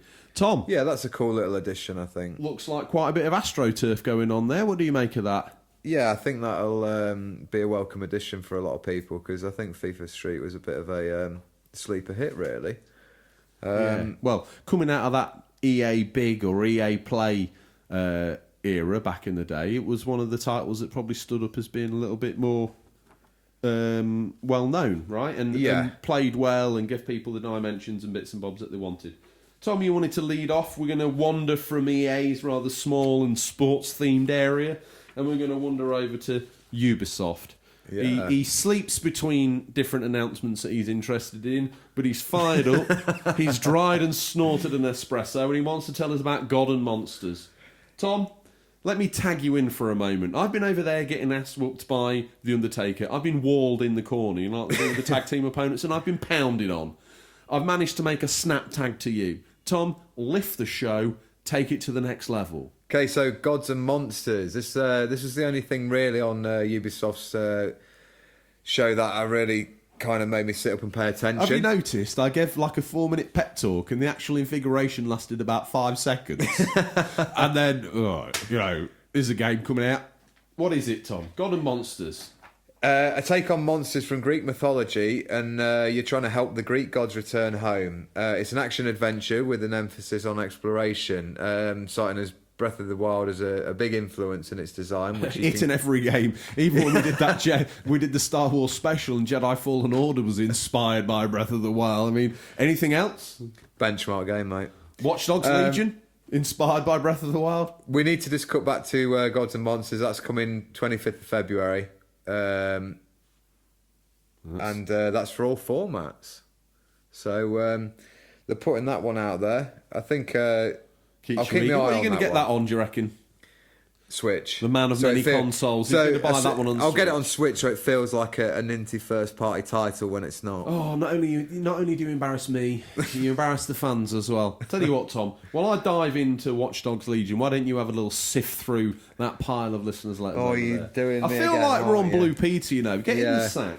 Pull out a notable comment from one of our loyal and friendly listeners. And guys, once again, we appreciate you reaching out to us the way you have done. We do. It helps. We are literally snowed under with all this, though. Look at him. It's literally completely flawed his brain processes. He can't even compute. So we're going to launch in Watch Dogs Legion. Carpet. Watch Dogs Legion. You see, I lost myself there because you actually... in the gameplay trailer, Tom, you can actually be a granny. I know, I've seen this. I don't know why I find this so humorous, but you can take part in a granny in a biker helmet, and Watch Dogs Legion is seemingly a take on post-Brexit London, where crime lords have arisen to fill the power vacuum after the government have collapsed. Well, if the government were to collapse, Tom, it would come to this bunker, and we've changed the locks, so they're not coming in. And that's coming to PS4, PC, Stadia, Xbox, March 6, 2020. 2020 or 2020? 2020? I hate it when people say 20. Yeah. It's 20, We're going to be in the roaring 20s. The roaring 20s. Will there be the roaring 20s, though? Probably not. Probably not. Tom, based on your ECG monitor today, I think we'll be in the snoring 20s. Rainbow Six Quarantine is a full game adaptation of Rainbow Six Siege Outbreak event. Let the hype commence for that 2020 release. Tom, a few weeks ago we made the mistake of labelling this game as Rollerball. You came into the show armed with no facts.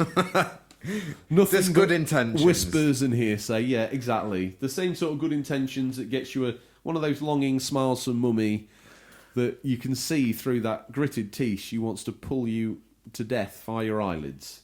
Roller Champions is a 3v3 roller multiplayer game cited for a release on PC in 2020. But guess what, listeners? Another Stingrays ghost in drop. your area. Get him to drop by a demo copy of Roller Champions. Get it while it's hot, guys, for that's a limited period only.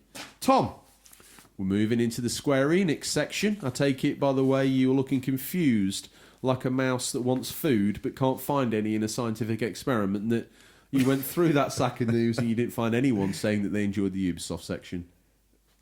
No. I don't think people are impressed by it. I wasn't particularly. About as reliable as a solar-powered torch. Yeah. We didn't see any Beyond Good and Evil 2. That's a strange choice, isn't it? Tom, why don't you unzip the Mario onesie you've got comfortable in and break free as Captain America and launch forth with this, what can only be described as a very exciting return to video games for Nolan North. It's a vehicle for his celebrity status. It is. Tell me about the Avengers. Crystal Dynamics' long-anticipated Avengers game arrives on Xbox, PS4 and Stadia coming 15th of May 2020. So this was another one we were quite excited for, wasn't it, when we did the preview? I mean, it had... I say had as in it's not even going to be a great game, but it has the potential to be something very special. Yeah, we're not writing it off yet. It was a bit disappointing just to see... yet again, not confirmed gameplay. They said it was in-game engine graphics. With the, I was really impressed with the trailer, like the idea of the story. One thing that I found a bit strange direction for him to go is like the Destiny-esque like live service. So it's going to be continually updated with new heroes and new missions. And obviously... I guess we're going to have like 4-player, like a team of you as the Avengers. No Hawkeye, a bit like Infinity War. Could he be one of these rumoured DLC characters? Surely. Got to be. I think at points the trailer did cut to like actual gameplay. It just didn't say it was. Yeah, there was a downgrade. There was bits in where moments. there was sort of on that Golden Gate Bridge, because I believe San Francisco is going to be the setting. A star for geography, Tom. Yes. Put it on the fridge. I will. How did you feel about that sort of reveal where it was very much like these aren't the actors from the films, these are just our own I'm completely cool with that. Yeah. I'm personally very happy if we get a Marvel game universe. And that would be cool. That's a good not point. That, you know, this is the Nolan North show, but we're certainly fans of him in game.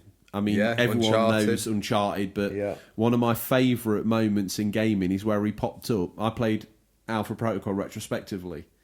And out of nowhere, he pops up as a rogue CIA agent. And I tell you what, that's got to be one of his funniest roles. Yeah. I implore everyone to check that out. That game is £1, Tom. You've had all your ones.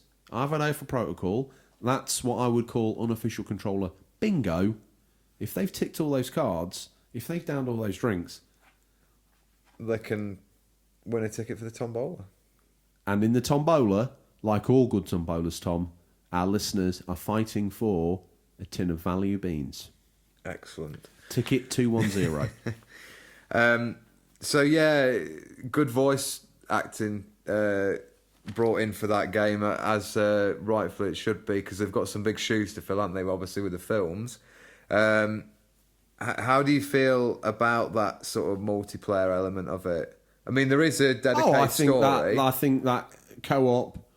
I mean, you and I have only got each other as friends, so we're maxed out co-op. But if we had a couple of other friends... that's going to be Iron Man and Thor, Captain America and Well, the thing Iron is, Man. let's say, imagine we both got the game today, and we sat down to play it, and I'm like, actually, I want to be X character, and you said, I want to be X character. How are we going to sort that out between ourselves? We'll do that older sibling thing of manipulating the younger one into thinking that the character you actually don't want to play as is actually really good. Oh my goodness! You must have done that me. as a child back in the day of like, no, it's okay, I'll take this one. Let me just ask you a bit question. of reverse psychology. You know, you had one job, the Nintendo feature. Yes. Did you read out Tech Mike reviews? No. Tom, another new listener, Tech Mike Reviews. He messaged in. I am underneath all these listener feedback. And it's completely separate, guys, so just bear with us. Read him out. I think Nintendo had some really awesome announcements with Luigi's Mansion 3. I'm sure people have not listened for a moment, then they come back in with talking Nintendo. But he's excited about Link's Awakening and also The Witcher 3 being announced. Now, if memory serves, I spoke to Tech Mike. He's from Hawaii, Tom. Hawaii? I imagine, having recently played Shakedown Hawaii, that Tech Mike knows someone who wears shorts and a business suit. That's how they dress in Hawaii. We get very, very distracted. Tom. Yeah, Square Enix. Avengers news. Are we done with that? I think so. We're obviously going to see more of that as the year goes on. And hopefully some... I think there's some proper gameplay behind doors stuff going on at E3. But we always feel a little bit sort of left out with that, don't we, as fans? It's kind of like what's actually going on behind those closed doors. Yes. The behind closed doors gameplay loop that we end up seeing in a couple of months' time in a magazine. Yeah. It's frustrating. Yeah. Tom, moving on. Let me take just charge for one moment. Yeah. Okami Amber. New fan of the show. Don't think we've heard her before. We welcome her on board. I haven't really seen much of it, to be honest, but I'm excited for a couple of games. This is the understatement of the year. New Pokemon games. The Corgi Pokemon looks adorable. Heart emoji. New expansion for Final Fantasy 14, because I play that game the most. Stormbringers are the thing I'm most excited about. Again. Shadowbringers. Correction.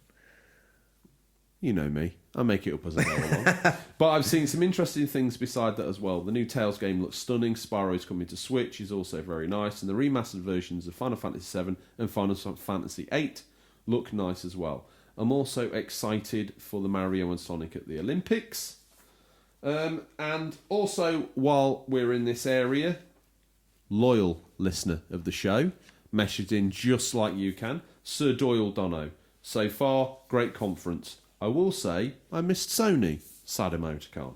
Allow me to gush for a bit. Final Fantasy VII Remake looks amazing. I'm still a little confused on this. It will be 2-game release for the full Final Fantasy VII story.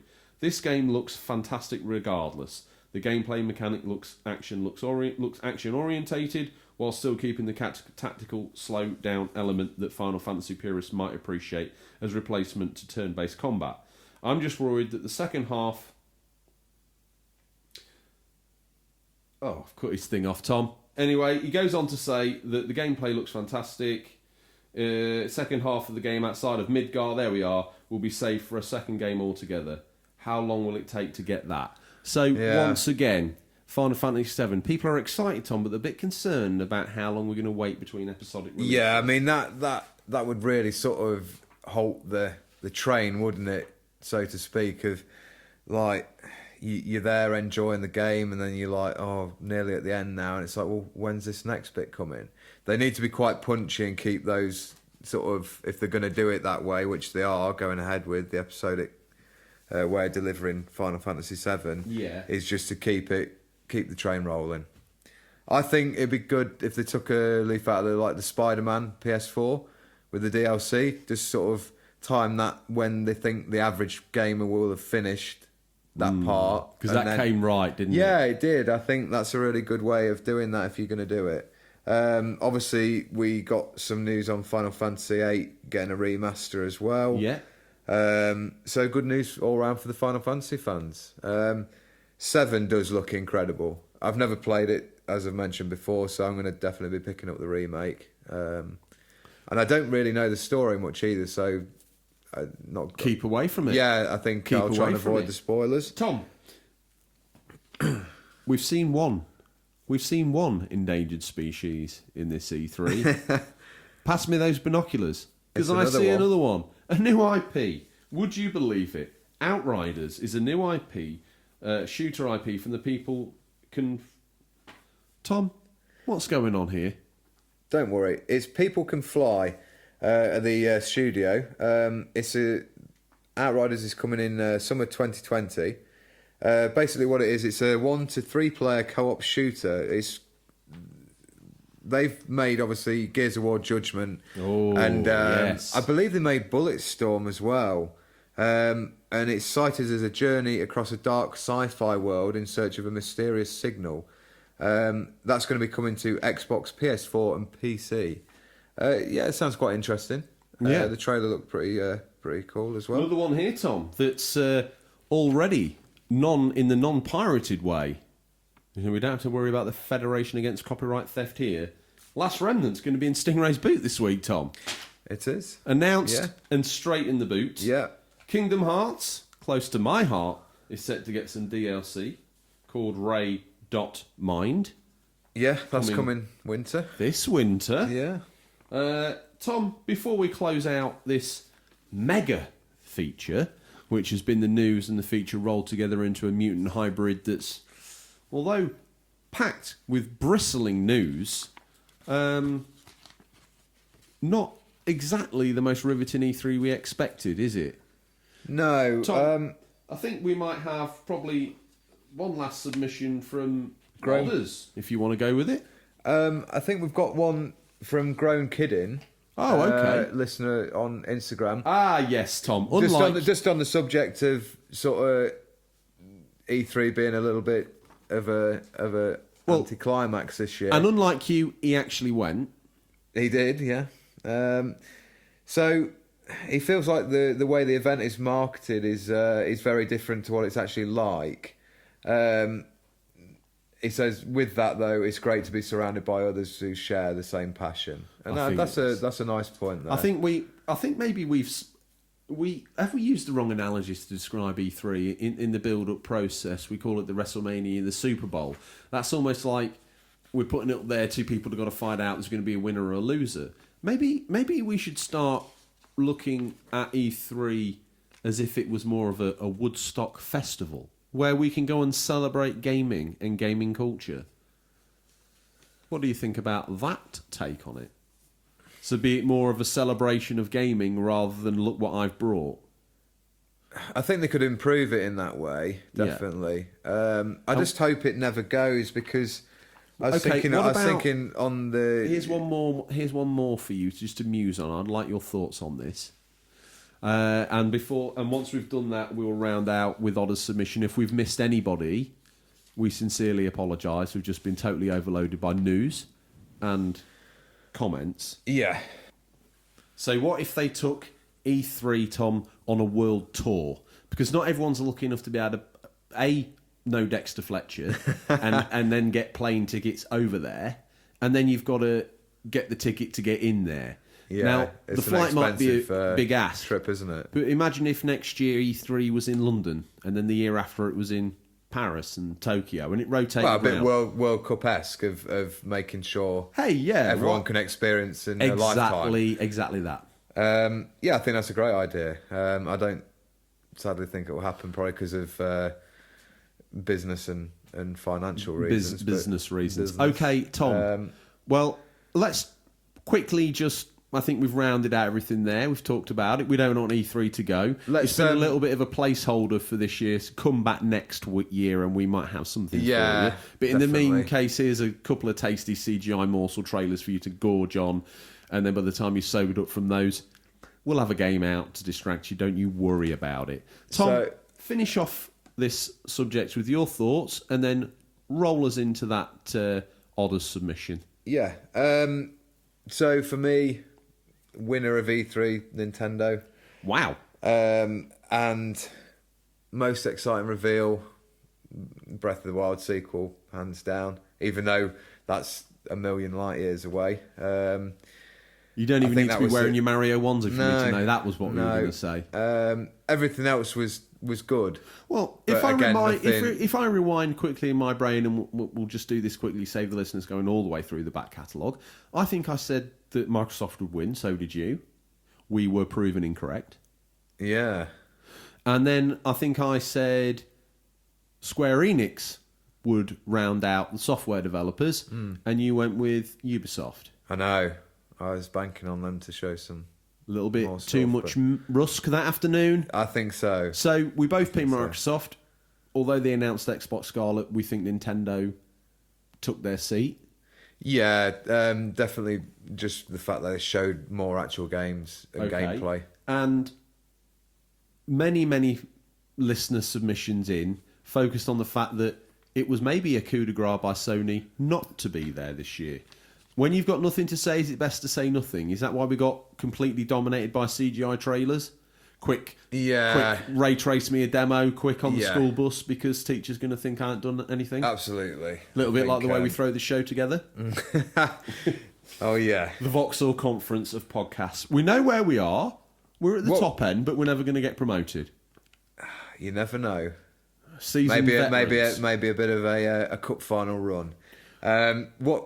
What would you say was your favourite reveal of the show? Although I've kind of like poo-pooed on it a little bit, the Avengers thing was quite cool, especially when it was revealed that who the voice actors were. Just briefly going back to that, what do you think of the chances of incorporating that Sony Spider-Man? Oh, I think there's absolutely. It sounds that's what they were hinting at, wasn't it? We wanted a game universe. Yeah. It's going to be a shame because I think going forward it's going to get muddy when you've done X with Spider-Man and that happens, but he's not in the Xbox version. Yeah, it might end up all they've got no idea of Star Wars novel-esque. Yeah, well, don't you know about that? That happened in the Spider-Man spin-off DLC that got released like 6 months ago. No idea. So, yeah, nice choice. So anything else? Young fan of the show, Odders, got in touch, much like you can, listeners. And Tom's already told you the ways to do that, but these eyelid tattoos cost a lot of money, Tom. So before we give Odders his almost like bugle call on the feature, how would they get in contact with us, Tom? You can reach us at questions@unofficialcontrollerpodcast.com. I love how he closes his eyes for this. Or direct messages on Twitter or Instagram, as most of you do. So, Odders, UK... he starts off with, gotta say, it was a bit of a disappointment overall. Microsoft had a prime opportunity to make the most of Sony's absence, and they dropped the ball. Apart from Ori and the Will of the Wisps and 12 minutes that weren't any other games that made me sit up and take notice. We had another cinematic trailer for Cyberpunk 2077, which we still haven't actually seen any proper gameplay apart from the brief flash during the trailer. The appearance of Keanu Reeves was a great moment, though. Even the announcement of Scarlet was something that that we knew was on the way, but it was nice to get a release date. But again, we knew it'd be either Christmas this year or next year, so it wasn't much of a surprise. Even the announcement of Halo Infinite as a launch title, as nice as a reference to the original Xbox release it was just another trailer showing no actual in-game footage. Good point there. Yeah, solid. Plus, we already knew that there was a new Halo game on the way. Again, it's very much the echoes of a lot of other people. Yeah. And a lot of listeners have got in touch, and so many people saying a lot of the same things. It's hard to include you all, but I'm sure come the turn of the wheel of the next show and the next show and the next show and the next show, you'll all get a chance. But you've all said very similar things. He goes on to say, I just feel there were no E3 moments. Good point again. There was no Twilight Princess on the GameCube reveal or the Kratos emerging from the shadows to announce God of War. That was not only a spine-tingling moment for you retrospectively, but that's one Odders refers to again and again. That got him excited. I think it hurt E3 more having Sony not there than it hurt Sony. I know, but I think they've just got nothing to say, have they? No. There's a few developers that could have done well not to have come. Really, isn't it? Well, look at the money EA could have saved. Very true. And just chucked out a couple of video presentations or trailers. Finishing off, he sort of says, what we got was another Gears of War and a very dodgy-looking Battletoads. And not a fan of that, apparently, he's saying. Nintendo's conference was much better with Breath of the Wild sequel, Panzer Dragoon, Luigi's Mansion 3. But he also says, where was Pikmin 4, Metroid Prime 4 and the N64 Mini? Sony's absence was very much felt, and I think this E3 will go down as one of the weakest. I look forward to their next state of play, as that's all we're going to get from them for the time being. Some very true words from Odders there. Yeah. Hopefully none of the... no one took too much offence to that, but I would say that he summed... Odders there in the end summed up the show quite well, didn't he?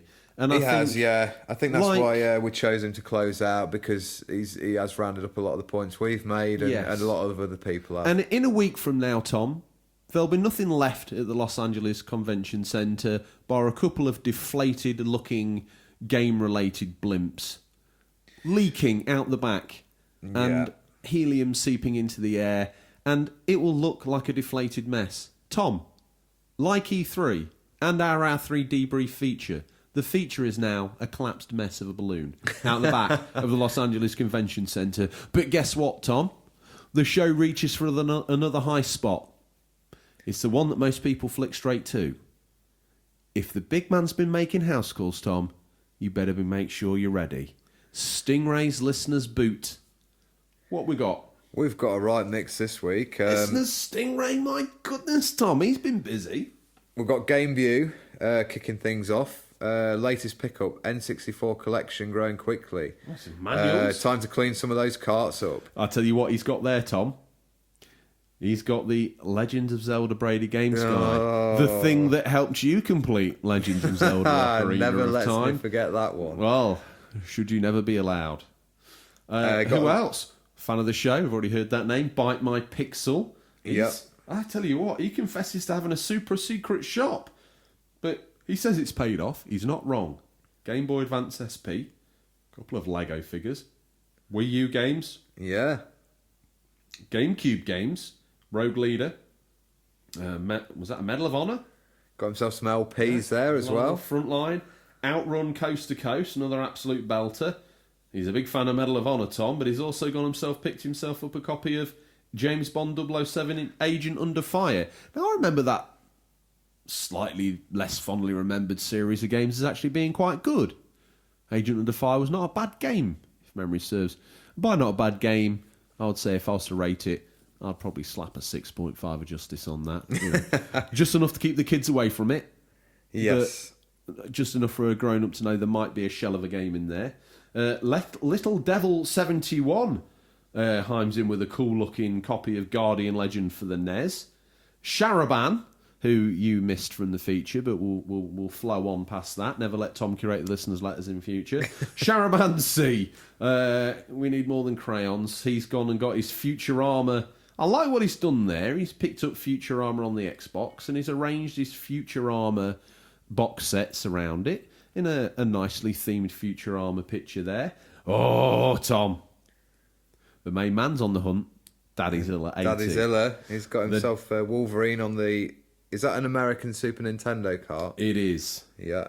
And what else has he got in the background there? Can't make that one out. It looks like that. I've absolutely no idea.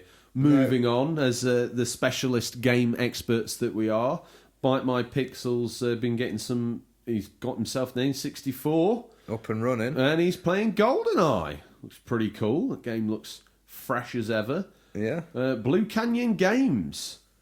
That is what looks like a trolley that the teachers would wheel out the day before Christmas holidays.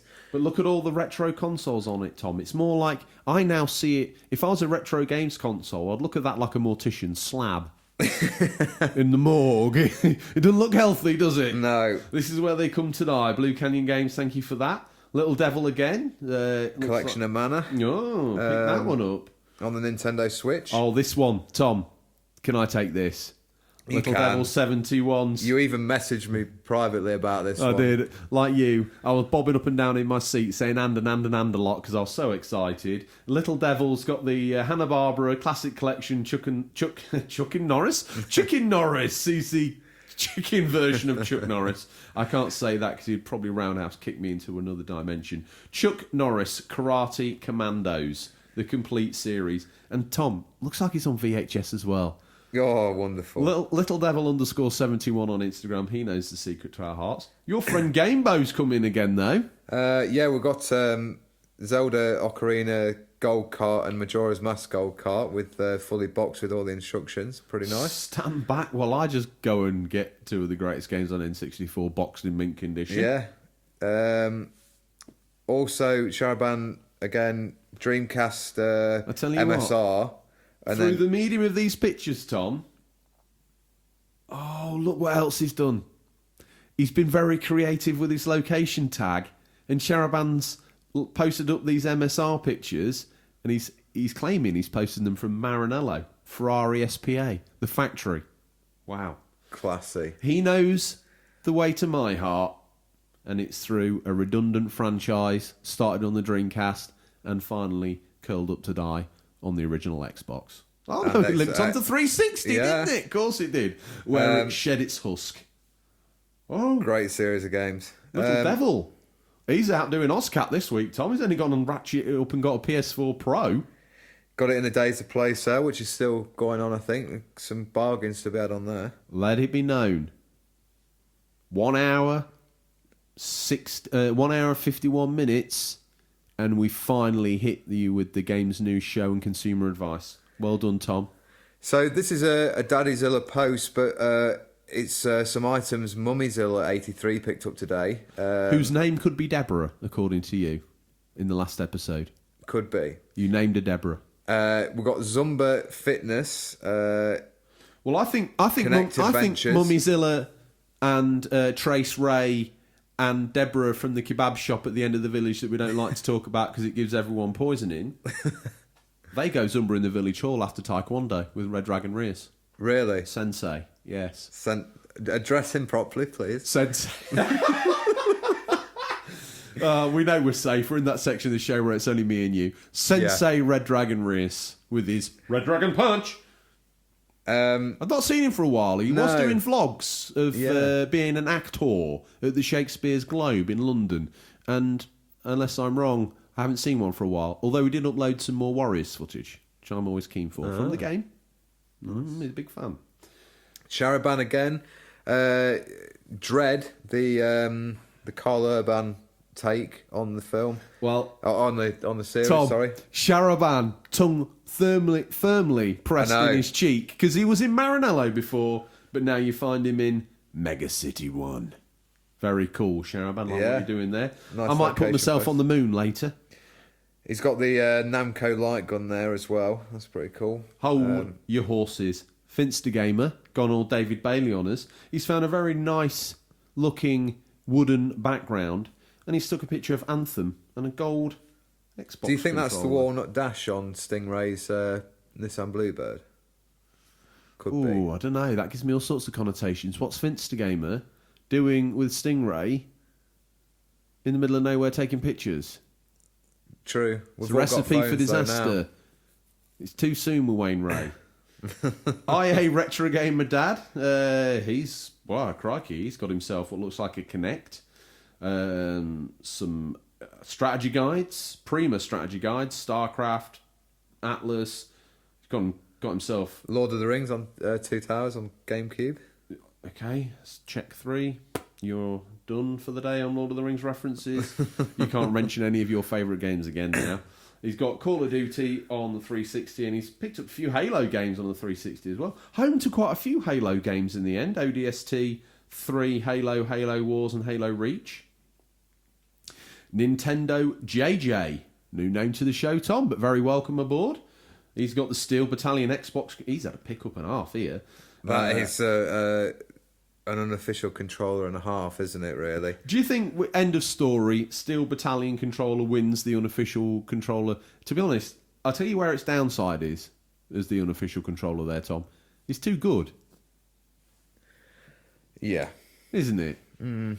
It's trying too hard. It needs a few more turbo buttons. I've never seen so many buttons. Something tells me that they've actually wired every single of those buttons to the circuit board and they all do something. If you want an unofficial controller, none of the buttons can really do anything, can they? Anyway, moving on. We've got Joe Tendo Gaming. Oh, what picked a man. up Yakuza 2. £2.50, an absolute steal, he says. And do you know why that's an absolute steal? Because that game on PlayStation 2 is worth about £30 if you want a copy of that right now, Tom. So you can understand now the visible sign of a deal that he got there? Retro hunting guru. Ozcat TV. He's got I was worried about Final him. Fantasy X and X2 on the Vita. In Japanese. Wow. And if anyone's concerned about Chris McClum, he's all right. Where is he? I mentioned him yesterday. I was a little concerned. I thought that the alternative of him not being a fan of the show, although he popped up on our stories, he's all right. He's doing all right. I think he was at the moment he's on a quest. He had his collection is quite nice. Yeah. He had a PS2 for sale in mint condition. So if you're in the market for a PS2, let him know. Get switched on with a wicked-looking pop of Liu Kang, Ready to Rumble Boxing, and Lilac Wars. Retro game enthusiast this week chiming in with an awesome-looking Sony Trinitron monitor. I can't remember what they're called. Inspection monitors, whatever they are. Yeah. Casual player. My goodness. Game that's close to my heart. Transformers on the PS2. Do you remember that game, Tom? We started from the Amazon rainforest. Actually quite good. Yeah. Got Blood Will Tell. I got that for 50 cents. Oh, you listeners could teach us a thing or two in what and how to collect these games, because you embarrass us. Some absolutely cracking pickups in there. Little Devil 71 there, Tom, with the Jill Valentine Resident Evil 3 Nemesis. Retro Visions, they've picked up a medley of Wii U, Wii, Nintendo DS, PlayStation games, various titles in there, and a boxed Nintendo DS. Not bad. Daddyzilla 80. So he's got things on the hob again. He has. Cooking up a storm of retro games. He's got Mario 64 cartridge, Devilish on the Nintendo DS. What else has he got? Well, let's just... we're a bit pushed for time, Tom. So, you say Devilish, I say Devinzilla. He's managed to find himself a copy of Iron Man 2 on DVD, Rugrats on the N64 and the Game Boy, and Scooby-Doo. I mean, I think Stingray's been busy, Tom, don't you? He definitely has. In fact, Tom... It's time. It's time. Well, this week, there's a rustle at the bottom of the garden, because running ahead of Stingray's every drop-off, Tom, is Wayne Ray. Dressed in a ghillie suit, making sure there's no officers from the Federation Against Copyright Theft lurking, ready to pounce and seize upon the Stingray, as he brings us his collection, his finest collection of battered old VHS movies that you never thought you didn't need to see, and all the latest games releases. Tom, he tears down the drive this week, safe in the knowledge that Wayne Ray has been there, forward ops, made sure that the place is clear. Now, Tom, as the springs squeak and he climbs out, he pops the boot.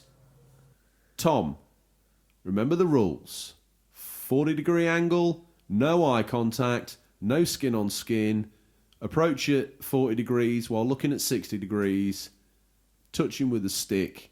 That's how you deal with an angry Ray. But we don't need to do that today, because within a 200-yard radius of the Ray is his child, Wayne Ray. So we see a very different Ray, a relaxed Ray.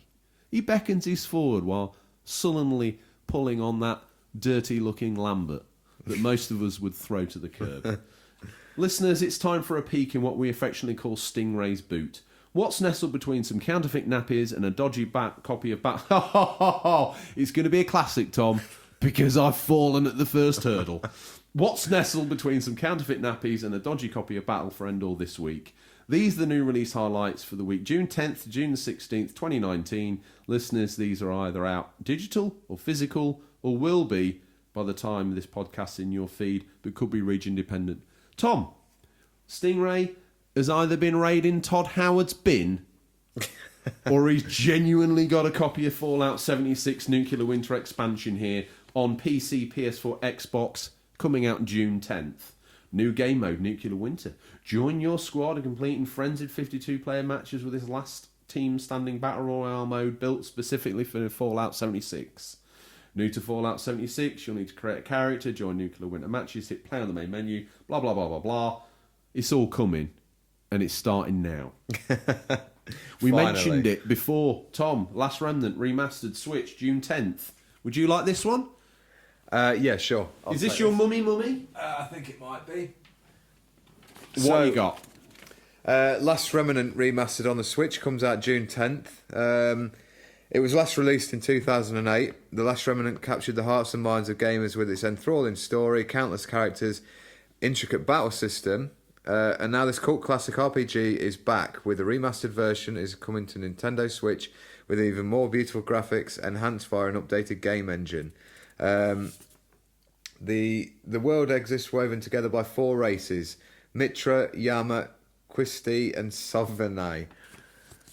You have done me up here, haven't you? In this world, mysterious objects called remnants have existed since ancient times. Who created these objects? When and for what reason? No one knew, nor had the means to know, but continued to extract and use their colossal power. However, the remnants' immense power gradually caused the world to fall out of balance as further separation tore apart those who rule and those who follow. A war broke out in the beginning of a long and endless strife. 1,000 years later, the story begins. So it has a distinct battle system, and also moral of friendly forces greatly affect the outcome of the battle, and morale expresses the spirit of individuals. Tom, pass me the paddles, because you need an adrenaline spike and you also need clear. My pick out the boot. Put that wrestling down. My goodness gracious me. I wanted a game. I didn't want to feel like I was pulling my duvet over myself while Mumsy took me in with my bedtime chocolate. Now, I'm going to pick out this. Slipstream, a 1989 science fiction film directed by Steven Lisenberg, starring Mark Hamill and Bill Paxton. That's my mummy this week. But seeing as I'm not allowed that, because it's for the bigger boys, I'm going to pick Battleworlds Chronos on the Switch, June 11th. Now, Tom, if I knew you, and I think I do, and you like real-time strategy games, once again, there's been a real-time strategy game in Stingray's boot, and I've not spotted it. And you're not even interested. Battle Worlds Chronos is a turn-based strategy game deeply rooted in the hexagonal tradition of the genre. The planet is once again torn by war. For the succession of a new emperor, its destiny is in your hands. Tom, while I've got the wheel of the show, I'm keeping it. Collection of Mana, Switch, June 11th. The long-awaited Trials of Mana is now available outside of Japan. Play all 3 games in the original Mana series. Quintessential JRPG series Collection of Mana is now on Switch. Fall in love with the Mana series all over again, including the first ever release of the action-packed 3rd game in the trilogy, Trials of Mana. Tom, you weren't interested in it, but I love a rhythm game. Cadence of Hyrule, Switch, June 13th. In the latest rhythmic action adventure from Brace Yourself Games, you can enjoy the gameplay of Crypta the Neo Dancer in the setting... Did I say that right? It's not the Neo Dancer, it's the Necro Dancer. He's the Dead Dancer. The Legend of Zelda series. As Link, or even as Princess Zelda, you'll explore the randomly generated overworld of dungeons on a quest to save Hyrule. Every beat of each remixed The Legend of Zelda tune is a chance to move, attack, defend, and more. So stay one step ahead of each enemy and boss, or face the music. From modern-looking Lineans to the Hyrulean soldiers of old. Do you know what? A Zelda. Tom. A rhythm-based Zelda with Keep the Beat with... It's got 25 remixed classic Zelda tunes, which is probably the one reason I'd buy that game. I wonder where you could get the soundtrack and then it'll save me buying it. Or just listen to them online. Why don't you... I tell you what.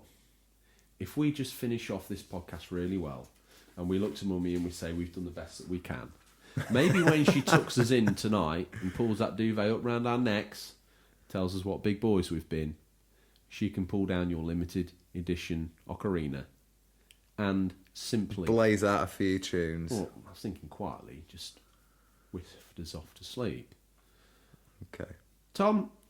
I'll take the next one. We've got Forza Horizon 4. It's a downloadable pack. Lego Speed Champion. This is one to hide from the bigger boys. Yeah, we didn't touch on this in the Microsoft E3. Reliable as ever with the Xbox exclusives, Tom. Battletoads, you don't need to know. We passed over this and we made a corporate editorial It was actually one decision. of the funniest things and made me like, lol. We left that out because it's in here. It's out now. Organised. It made me laugh with the sort of Lego movie music as the race car driver drives past and does that sort of head turn and the weird grin the Lego man does. Yeah, I'm a little bit more open. I need to. Did you not want this in Forza? Do you not think it belongs there? I saw it. I don't even know. I just didn't feel it necessary. But whatever it needs. If they've got a young audience on that console, it's a killer move. Yeah, I think it'll do all right. So featuring everything. Tom, stop. Because it can't be that easy, can it? We can't be this close to the end of the show and think we're getting out of it scot-free. What's your mummy? This one. Forza 4 Lego Speed Champions. Featuring everything Forza 4 players already enjoy. Shared world experience with dynamic seasons in stunning 84K and HDR. Forza Horizon 4 Lego Speed Champions sees players embark on a completely new experience and explore a Lego-themed world in the all-new valley filled with Lego brick structures. Find out how fast you can go around the Falcon Speedway and how far you can jump in the fun-filled, super mega awesome adventure stunt park. Experience how the seasons change your Lego city, airports, UFO crash sites, pirate coves and more. Wow, they've got a good selection of stuff in there. Discover Lego Brick Challenges, embark on a new Lego Brick Challenge campaign that reward free exploration and build a master builder's house as your collection grows. Wait. I've never known a season change and be ushered in by an airport, a UFO, a crash site, a pirate cove or more. Who says I don't listen to this stuff?